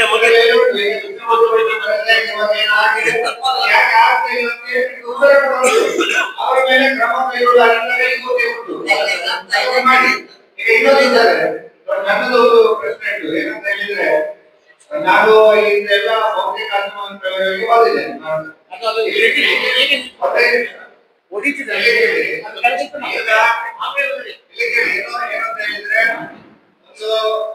ಅಷ್ಟಮಂಗಲ ಆಗುವ ಒಂದು ವಿಚಾರ ಬಂತು. ಮೊದಲು ಯಾವ ಪ್ರಧಾನ ಅರ್ಚಕರು ಕೂಡ ಇದ್ರು, ಅದೇ ರೀತಿ ಆಗ್ಬೇಕು. ಆದ್ರೆ ಈ ಸಾರಿ ಅದನ್ನ ಸ್ವಲ್ಪ ಬದಲಾವಣೆ ಮಾಡಿದ್ದಾರೆ. ಆ ಬದಲಾವಣೆ ಮಾಡಿದ್ದು ಸರಿ ಆಗ್ಬಹುದು ಅಂತ ಒಂದು ನೋಡ್ಬೇಕು. ಅದೊಂದು ನೋಡ್ಲೇಬೇಕು. ಸರಿ, ಆಯ್ತು. ಅವರು ಅಷ್ಟಮಂಗಲದಲ್ಲಿ ಪ್ರಶ್ನೆ ಅಲ್ಲ. ನೋಡಿ, ನೀವು ಹೇಳಿದ ವಿಷಯವನ್ನು ಪ್ರತ್ಯೇಕವಾಗಿ ಪರಿಗಣಿಸಿ ಅದಕ್ಕೆ ಪ್ರತ್ಯೇಕವಾಗಿ ಒಂದು ರಾಶಿ ಇಟ್ಟು ನೋಡುವ. ಅಲ್ಲ, ಹೌದು. ಅಲ್ಲ, ಅದಕ್ಕೆ ಒಂದು ವಿಷಯ ಹೇಳ್ತಾರೆ, ಕೇಳಿಕೊಳ್ಳಿ. ಈಗ ನೋಡಿ, ಒಬ್ಬೊಬ್ಬರು ಬಂದು ಹೇಳುದು. ಉದಾಹರಣೆಗೆ ನಮ್ಮ ಹೊಸಳಿಗಮ್ಮನ ಗುಡಿ ನೋಡಿ, ಈ ಸುತ್ತುಗೋಡೆ ಇದೇ ರಚನೆ ಆಗುವ ಸಂದರ್ಭದಲ್ಲಿ ಅಲ್ಲಿ ಒಂದು ಹೊಸಳಿಗಮ್ಮನ ಗುಡಿ ಆಯ್ತು. ಮೊದಲು ಒಂದು ವ್ಯವಸ್ಥಿತವಾಗಿತ್ತು. ಆದ್ರೆ ಒಂದು ಸುತ್ತುಗೋಡೆ ಇಷ್ಟೇ ದೂರದಲ್ಲಿ ಒಂದು ಗುಡಿ ಇರ್ಬೇಕು ಅಂತ ಉಂಟಲ್ಲ, ನಿಯಮ ಉಂಟಲ್ಲ, ಆ ರೀತಿಯಾಗಿ ಉಂಟು. ಇನ್ನೊಂದು ಆಂಜನೇಯ ಗುಡಿ, ಅಲ್ಲಿ ಕೂಡ ಹಿಂದ್ಗಡೆಯಿಂದ ಹೋಗ್ಬಾರ್ದು ಅಂತ. ಆದ್ರೆ ಒಬ್ಬರು ನಮ್ಮಲ್ಲಿ ಪ್ರಧಾನರು ಒಬ್ಬರ ವ್ಯವಸ್ಥೆ ಅರ್ಚಕರಲ್ಲ, ಇಲ್ಲಿ ಬಂದೆಲ್ಲ ಹೇಳುವವರೊಬ್ರು ಹೇಳಿದ್ರು, ಅದು ಅನುಕೂಲಕ್ಕಾಗಿ ಏನು ಬೇಕು ಮಾಡಬಹುದು. ನನ್ನ ಪ್ರಶ್ನೆ ಏನಂತ ಹೇಳಿದ್ರೆ, ಅದು ಆಗಬಾರ್ದು. ನಮ್ಮಲ್ಲಿ ಧಾರ್ಮಿಕ ನಂಬಿಕೆ ಏನುಂಟು ನಮ್ಮಲ್ಲಿ ವ್ಯವಸ್ಥೆ ಅದೇ ರೀತಿ ಆಂಜನೇಯನ ಗುಡಿ ಸರಿ ಇಲ್ಲ, ಅದು ಪ್ರದಕ್ಷಿಣ ಪಥ. ಅದು ಅಲ್ಲಿ ಹೋಗ್ಲಿಕ್ಕೆ ದಾರಿ ಅಲ್ಲ. ಅಲ್ಲ, ಅದು ಹೋಗ್ಲಿಕ್ಕೆ ದಾರಿ ಪ್ರದಕ್ಷಿಣ ಪಥವೂ ಆಯ್ತು. ಅಲ್ಲಿ ಹೋಗ್ಲಿಕ್ಕೆ ದಾರಿ ನಾವು ಮಾಡಿಕೊಟ್ಟ ಹೋಗ್ಲಿಕ್ಕೆ ತಯಾರಿಲ್ಲ. ನಾನು ಕೂಡ ತುಂಬಾ ಅಷ್ಟಮಂಗಲಕ್ಕೆ ಹೋದವ. ಯಾವುದೇ ಒಂದು ಸುತ್ತುವಳಿಗೆ ನೈಋತ್ಯದಲ್ಲಿ ಪ್ರವೇಶ ಮಾಡ್ಲಿಕ್ಕೆ ಅಲ್ಲ, ಇದು ಅದಕ್ಕೆ ಅಂತ್ಯೋತ್ತರ ಕೊಡಿ. ಅಲ್ಲ ನೋಡಿ, ನೈಋತ್ಯ ಪ್ರವೇಶ ಮಾಡಬಾರ್ದು ಅಂತ ಎಲ್ಲಿ ಹೇಳಿದ್ದಾರೆ? ನೈಋತ್ಯದಲ್ಲಿ ಪ್ರವೇಶ ಮಾಡಬಾರ್ದು ಅಂತ ಎಲ್ಲಿ ಹೇಳಿದ್ದಾರೆ? ಹಾಗಾದ್ರೆ ಎಲ್ಲಿ ಹೇಳಿದ್ದಾರೆ ಅದನ್ನ ಹೇಳಿ. ಅಲ್ಲ, ಅದನ್ನ ಹೇಳಿ. ಎಲ್ಲಿ ಹೇಳಿದ್ದಾರೆ ನೋಡಿ. ಅಲ್ಲ, ಒಂದು ನಿಮಿಷ. ಅಲ್ಲ, ನಿಮ್ಮ ಪ್ರಶ್ನೆ ಏನು ಹೇಳಿ? ನೈಋತ್ಯದಲ್ಲಿ ಪ್ರದಕ್ಷಿಣ ಪಥ ಬರಬಾರ್ದು ಅಂತಲ್ಲ? ಪ್ರವೇಶ ಹೇಳಿ. ಅಲ್ಲ, ನೀವು ಕೂಡ ವಾದ ಮಾಡಿದ್ರೆ ಅದಕ್ಕೆ ಸಾಕ್ಷಿ ಸಹಿತ ಕೊಡ್ಬೇಕು, ಸುಮ್ಮನೆ ಮಾತಾಡೋದಲ್ಲ. ಅಲ್ಲಲ್ಲ, ಸಾಕ್ಷಿ ಅಲ್ಲ, ಯಾವ ಶಾಸ್ತ್ರ ಹೇಳಿದಾಗ ಅದನ್ನ ಮಾಡೋಣ ಅಂತ ಹೇಳಿ. ಆಂಜನೇಯಗೆ ಅಲ್ಲಿ ಪ್ರದಕ್ಷಿಣ ಪಥ ಏನ್ ಬೇಕು, ಆ ಪ್ರದಕ್ಷಿಣ ಪಥ ಅಲ್ಲಿ ಇದೆ. ಇನ್ನು ನೈಋತ್ಯದಲ್ಲಿ ಮಾಡಬಾರ್ದು ಅಂತ ಹೇಳುದು ಎಲ್ಲಿ? ಅದು ಸಪ್ತಪ್ರಾಕಾರದ ದೇವಸ್ಥಾನ ನೋಡಿ, ಸಪ್ತಪ್ರಾಕಾರದ ಕ್ಷೇತ್ರ ಅದು. ಅದು ಮಹಾಕ್ಷೇತ್ರದ ಪದ್ಧತಿಯಲ್ಲಿ ರಾಜಾಂಗಣದ ಹೊರಗಡೆ ಇರುವಂತ ಪೌಳಿ. ಅಲ್ಲ, ಅವರು ಹೇಳ್ತಾ ಅಲ್ಲ ಇವರೇ, ನಾನೊಂದು ನಿಮ್ಮ ವಿಷಯ ಪ್ರದಕ್ಷಿಣ ಪಥಕ್ಕಿಂತಲೂ ಕೂಡ ಅಲ್ಲಿಂದ ಹೊರಗಡೆ ಹೋಗ್ತಾ ಇದ್ದಾರೆ. ಹಾಗೆಲ್ಲ ಮೊದಲು ದೇವಸ್ಥಾನ ಕಟ್ಟುವವರೇ ನೋಡಿ ಕಟ್ಟಿದ್ದಲ್ಲ. ನೋಡಿ, ಅಲ್ಲಿ ಅದನ್ನು ಓಪನ್ ಮಾಡಿದರೆ ಅಲ್ಲಪ್ಪ ನೋಡಿ, ನಾನು ಹೇಳುದು ಕೇಳಿ. ಪ್ರದಕ್ಷಿಣ ಪಥ ಅಂತಲೇ ಮಾಡಿದ್ದು, ಪ್ರದಕ್ಷಿಣ ಪಥದಲ್ಲಿ ಓಪನ್ ಮಾಡಿದ್ರಿಂದ ಅಲ್ಲಿಂದ ಹೊರಗಡೆ ಹೋಗುವಂತ ವ್ಯವಸ್ಥೆ ಆಗಿದೆ. ನಾವು ಈಗ ಸಮಗ್ರ ಕಿರಣೋದ್ಧಾರದ ವ್ಯವಸ್ಥೆಯನ್ನು ಇಟ್ಟುಕೊಳ್ಳುವಾಗ ಅದನ್ನು ಇಟ್ಟುಕೊಂಡು ನಾವು ಅದನ್ನು ಕ್ಲೋಸ್ ಮಾಡೋದು ಏನಿಲ್ಲ.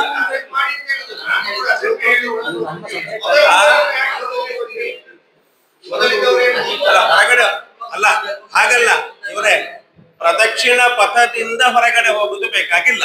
ಪ್ರತ್ಯೇಕವಾಗಿ ಎಂಟ್ರೆನ್ಸ್ ಬೇಕಾದ್ರೆ ಇರುವುದು ವಾಸ್ತುಶಾಸ್ತ್ರಜ್ಞರಕ್ಕೆ ಒಪ್ಪಿಗೆಯನ್ನು ಕೊಟ್ರೆ, ಕೊಡ್ಲಿಲ್ಲ ಹೇಳಿದ್ರೆ ಕ್ಲೋಸ್ ಮಾಡುವ ತೊಂದರೆ ಏನಿಲ್ಲ. ಅಲ್ಲ ನೋಡಿ, ವಾಸ್ತುಶಾಸ್ತ್ರಜ್ಞರು ನೈಋತ್ಯದಲ್ಲಿ ಹಾಗೆ ಹೊರಗಡೆ ಹೋಗುದು ಸರಿಯಲ್ಲ ಅಂತ ಅವರು ನಮ್ಗೆ ಹೇಳಿದರೆ ನಾವು ಅಲ್ಲಿ ಮಾಡುದು ಬೇಡ. ಅರ್ಥ ಆಯ್ತಾ? ಪ್ರದಕ್ಷಿಣ ಪಥದಿಂದ ಅಲ್ಲಿಗೆ ಹೋಗ್ಲಿಕ್ಕೆ ವ್ಯವಸ್ಥೆ ಇಟ್ಟುಕೊಳ್ಳೋದು. ನಾವು ಕ್ಲೋಸ್ ಮಾಡಿದ್ರೆ ಯಾರು ಅಲ್ಲಿಂದ ಹೋಗುದಿಲ್ಲ. ಅದೀಗ ಅಲ್ಲಿ ಸ್ಥಳ ಉಂಟು, ಗ್ಯಾಪ್ ಉಂಟು, ಹೋಗ್ತಾ ಇದ್ದಾರೆ ಬಿಟ್ರೆ ಅಲ್ಲಿ ಪ್ರದಕ್ಷಿಣೆ ಪ್ರದಕ್ಷಿಣ ಪಥ ಒಂದು ಪ್ರದಕ್ಷಿಣ ಪಥ ಅದೇ ಅದು ಒಂದು ಭಾಗ ಪ್ರದಕ್ಷಿಣ ಪಥ ಅಷ್ಟೇ ಇಟ್ಟುಕೊಂಡು ನೋಡಿ. ನೋಡಿ ನಾವು ವಿಷಯ ಹೇಳ್ತೇನೆ, ಪ್ರದಕ್ಷಿಣ ಪಥವನ್ನು ಇಟ್ಟುಕೊಂಡು ಮುಂಚೂರು ಕೇಳಿ. ಪ್ರದಕ್ಷಿಣ ಪಥವನ್ನು ಇಟ್ಟುಕೊಳ್ಳುವ, ಅದನ್ನು ಕ್ಲೋಸ್ ಮಾಡುವ, ವಾಸ್ತುಶಾಸ್ತ್ರಜ್ಞರು ಹೇಗೆ ಹೇಳ್ತಾರೆ ಆ ಪ್ರಕಾರವಾಗಿ ಮುಂದುವರಿಸುವ.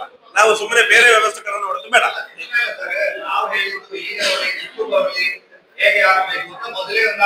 ಹೌದು, ಅದೇ ರೀತಿಯಾಗಿ ಮುಂದುವರಿಬೇಕು.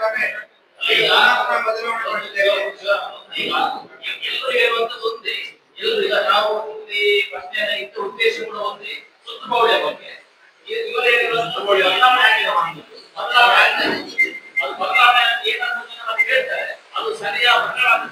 ಸರಿ, ಮತ್ತೆ ನೋಡುವ. ಸರಿ ಆಯ್ತು, ನೀವು ಹೇಳಿ ಸರಿ ನೋಡುವ.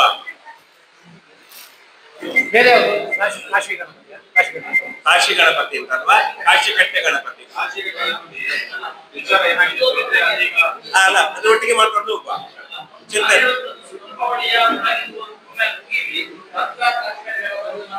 ಅಲ್ಲ, ಕಾಶಿ ಕಟ್ಟೆ ಗಣಪತಿ ಇದರ ಒಳಗಡೆ ಇಲ್ವಾ? ಮತ್ತೆ ನೋಡುವ, ಇದನ್ನು ಮುಗಿಸಿಕೊಳ್ಳುವ.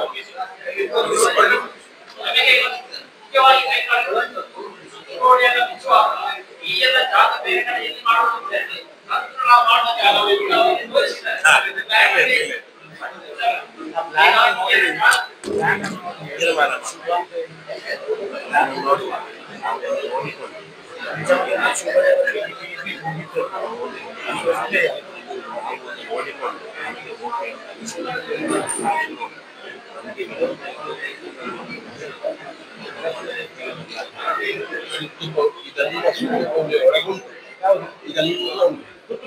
ಹೌದು. ಈಗ ನೋಡಿ, ರಾಜ್ಯೋತ್ತರ ಸುತ್ತುಪೌಳಿ ಶಿಫ್ಟ್ ಮಾಡಬಹುದು. ಏನು ಗೊತ್ತಾ, ಈಗ ನೋಡಿ, ಇಲ್ಲಿ ಫಸ್ಟ್ ಅರ್ಚಕ ಆಯ್ತು, ಈಗ ಶೃಂಗೇರಿ ಮಠ ಅಂತೇಳಿ ಅದು ತೃಪ್ತಿ ಉಂಟು ಇಲ್ವಾ ಅಂತ ನೋಡಿ. ಅದಕ್ಕೆ ಅದು ತೃಪ್ತಿ ಉಂಟು ಅಲ್ಲಿಗೆ ಶೃಂಗೇರಿ ಸದ್ಯಕ್ಕೆ ಈ ಸುತ್ತುಪೌಳಿ ಸುತ್ತುವಾಗಿ ಈಗ ಇದೆಲ್ಲ ಹೋಗ್ತದೆ. ಈಗ ನೀವು ಹೇಳಿದ್ರಲ್ಲ, ಇದೆಲ್ಲ ವ್ಯವಸ್ಥೆಗಳು ಈಗ ಸದ್ಯಕ್ಕೆ ಶಿಫ್ಟ್ ಮಾಡಿಕೊಳ್ಳೋ ಜಾಗ ಎಲ್ಲಿದೆ? ಅದೇ ಅದೀಗ ಒಂದೊಂದು ಹೇಳುವಾಗ ಅದು ಜಾಗ ಎಲ್ಲಿದೆ? ಉದಾಹರಣೆ ಈಗ ಅರ್ಚಕರದ್ದು ಶೃಂಗೇರಿ ಮಠದ ಮೇಲ್ಭಾಗ ಒಂದು ಕೆಲಸ ಮಾಡುವ, ಎಲ್ಲ ಕೂತ್ಕೊಳ್ಳಿ. ಇವರೇ ನೋಡಿ ನೋಡಿ, ನಾವು ಇದನ್ನು ಬಿಚ್ಚಬೇಕಾಗಿದ್ದರೆ ಇಲ್ಲಿರುವಂತಹ ವ್ಯವಸ್ಥೆಗಳನ್ನು ತತ್ಕಾಲಕ್ಕೆ ನಾವು ಇನ್ನೊಂದು ಕಡೆಗೆ ವರ್ಗಾವಣೆ ಮಾಡಲೇಬೇಕು. ವರ್ಗಾವಣೆ ಮಾಡುವ ವಿಷಯದಲ್ಲಿ ಸಾನ್ನಿಧ್ಯವನ್ನು ಸಂಕೋಚಪಡಿಸಿಕೊಂಡು ವರ್ಗಾವಣೆ ಮಾಡಲಿಕ್ಕೆ, ಬಾಕಿ ಇರುವ ವ್ಯವಸ್ಥೆಗಳನ್ನು ನಮಗೆ ಎಲ್ಲಿ ಹೇಗೆ ವ್ಯವಸ್ಥೆ ಉಂಟು ಆ ಪ್ರಕಾರವಾಗಿ ಮುಂದುವರಿಸುವಂತ. ಅಲ್ಲ, ಒಂದು ಬಲ್ಲಾಳರಾಯರ ವಿಗ್ರಹ ಅಂತ ಇದೆ, ಮತ್ತೊಂದು ಕಾಳಭೈರವನ ಸನ್ನಿಧಾನ ಅಂತ ಇದೆ. ಇದು ಎರಡನ್ನು ನಮಗೆ ಸಂಕೋಚ ಮಾಡ್ಲಿಕ್ಕೆ ಇದೆ. ಆಯ್ತಾ? ನೋಡಿ, ಅಲ್ಲ ಮತ್ತಿನದ್ದು ಎಲ್ಲ ವ್ಯವಸ್ಥೆಗಳು ಇಲ್ಲಿ ನೋಡಿ ನೋಡಿ ಅದರಲ್ಲಿ ಅಲ್ಲ ನೋಡಿ, ಇದರಲ್ಲಿ ದೇವರಿಗೆ ನಿತ್ಯ ಆಗುವಂತ ಆರಾಧನೆಗಳು ಯಾವುದು? ಈಗ ನಿತ್ಯ ಪೂಜೆಗೆ ನೈವೇದ್ಯ ಆಗ್ತದಲ್ವಾ? ಈ ನೈವೇದ್ಯ ಆಗುವಂತಹದ್ದು ನಿಮ್ಮ ಇದರಲ್ಲಿ ಈ 14ರ ಪಟ್ಟಿಯಲ್ಲಿ ಉಂಟಾ? ನೈವೇದ್ಯ ಆಗುವ ಸ್ಥಳ ಬಿಚ್ಚಿಡದೆ. ಹಾಗಾದ್ರೆ ಫಸ್ಟ್ ನಾವು ನೋಡ್ಲಿಕ್ಕಿರುವಂತಹದ್ದು, ಈಗ ಅದು ದೇವರ ನೈವೇದ್ಯಕ್ಕೆ ನಮಗೆ ಅದು ಮಸ್ಟ್ ಅಂಡ್ ಶುಡ್, ಅದು ಎಲ್ಲೆಲ್ಲೂ ಮಾಡ್ಲಿಕ್ಕೆ ಆಗೋದಿಲ್ಲ, ಆದಷ್ಟು ಹತ್ತಿರದಲ್ಲೇ ಬೇಕದು. ಅದನ್ನು ಎಲ್ಲಿ ಮಾಡುದು ಅಂತ ನಾವೀಗ ಒಂದು ನಿರ್ಣಯ ಮಾಡುವ ಅಲ್ವಾ. ನಿಮ್ಮ 14ರಲ್ಲಿ ಒಂದು ಉಂಟಲ್ವಾ ನೋಡಿ. ನಾನು ಇದು ಯಾಕೆ ಹೇಳ್ತಾ ಇದ್ದೇನೆ ಕೇಳಿದ್ರೆ, ನಮಗೆ ಅವಶ್ಯವಾಗಿ ನಿತ್ಯದಲ್ಲಿಯೂ ಅವಶ್ಯವಾಗಿ ಬೇಕಾಗಿರುವಂತಹದ್ದನ್ನು ಹತ್ತಿರದಲ್ಲಿ ಎಲ್ಲಿ ಅಂತ ನಾವು ನೋಡಿಕೊಂಡು ಬಾಕಿ ಉಳಿದ ವ್ಯವಸ್ಥೆಯನ್ನು ತತ್ಕಾಲಕ್ಕೆ ನಾವು ಸ್ವಲ್ಪ ಬೇರೆ ಬೇರೆ ದೂರ ಆದ್ರೂ ಅಡ್ಡಿ ಇಲ್ಲ ಅಂತ ಅರ್ಥ ಆಯ್ತಲ್ವಾ. ಸರಿ, ಈಗ ನೋಡಿ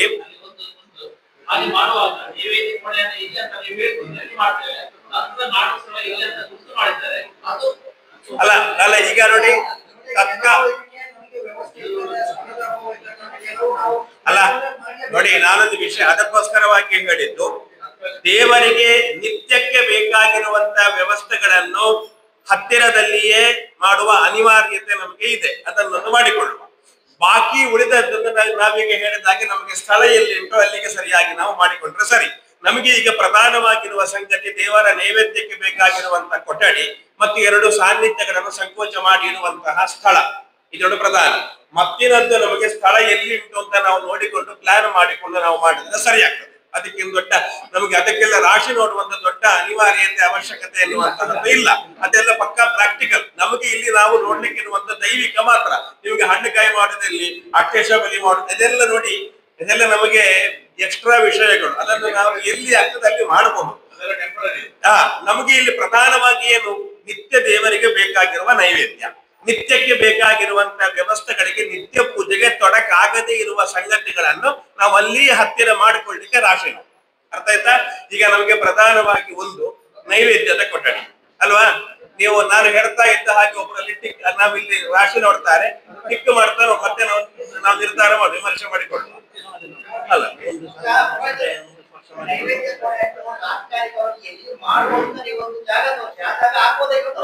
ಅಲ್ಲ ಹಾಗ ಎಲ್ಲರೂ ವ್ಯವಸ್ಥೆ ಉಂಟಲ್ಲ ಅಲ್ವಾ. ಸರಿ, ದೇವಕ್ಷೇತ್ರ ದಕ್ಷಿಣ ಭಾಗ ಅಲ್ವಾ. ಆ ದೇವಕ್ಷೇತ್ರ ದಕ್ಷಿಣ ಭಾಗದಲ್ಲಿ ಪೂರ್ವಾಭಿಮುಖವಾಗಿ ಇರ್ಬೋದು, ಯಾವ ತೊಂದರೆಗಳು ಯಾಕಂತ ಹೇಳಿದ್ರೆ ನಾವೀಗ ಕೆಲಸ ಮಾಡೋದು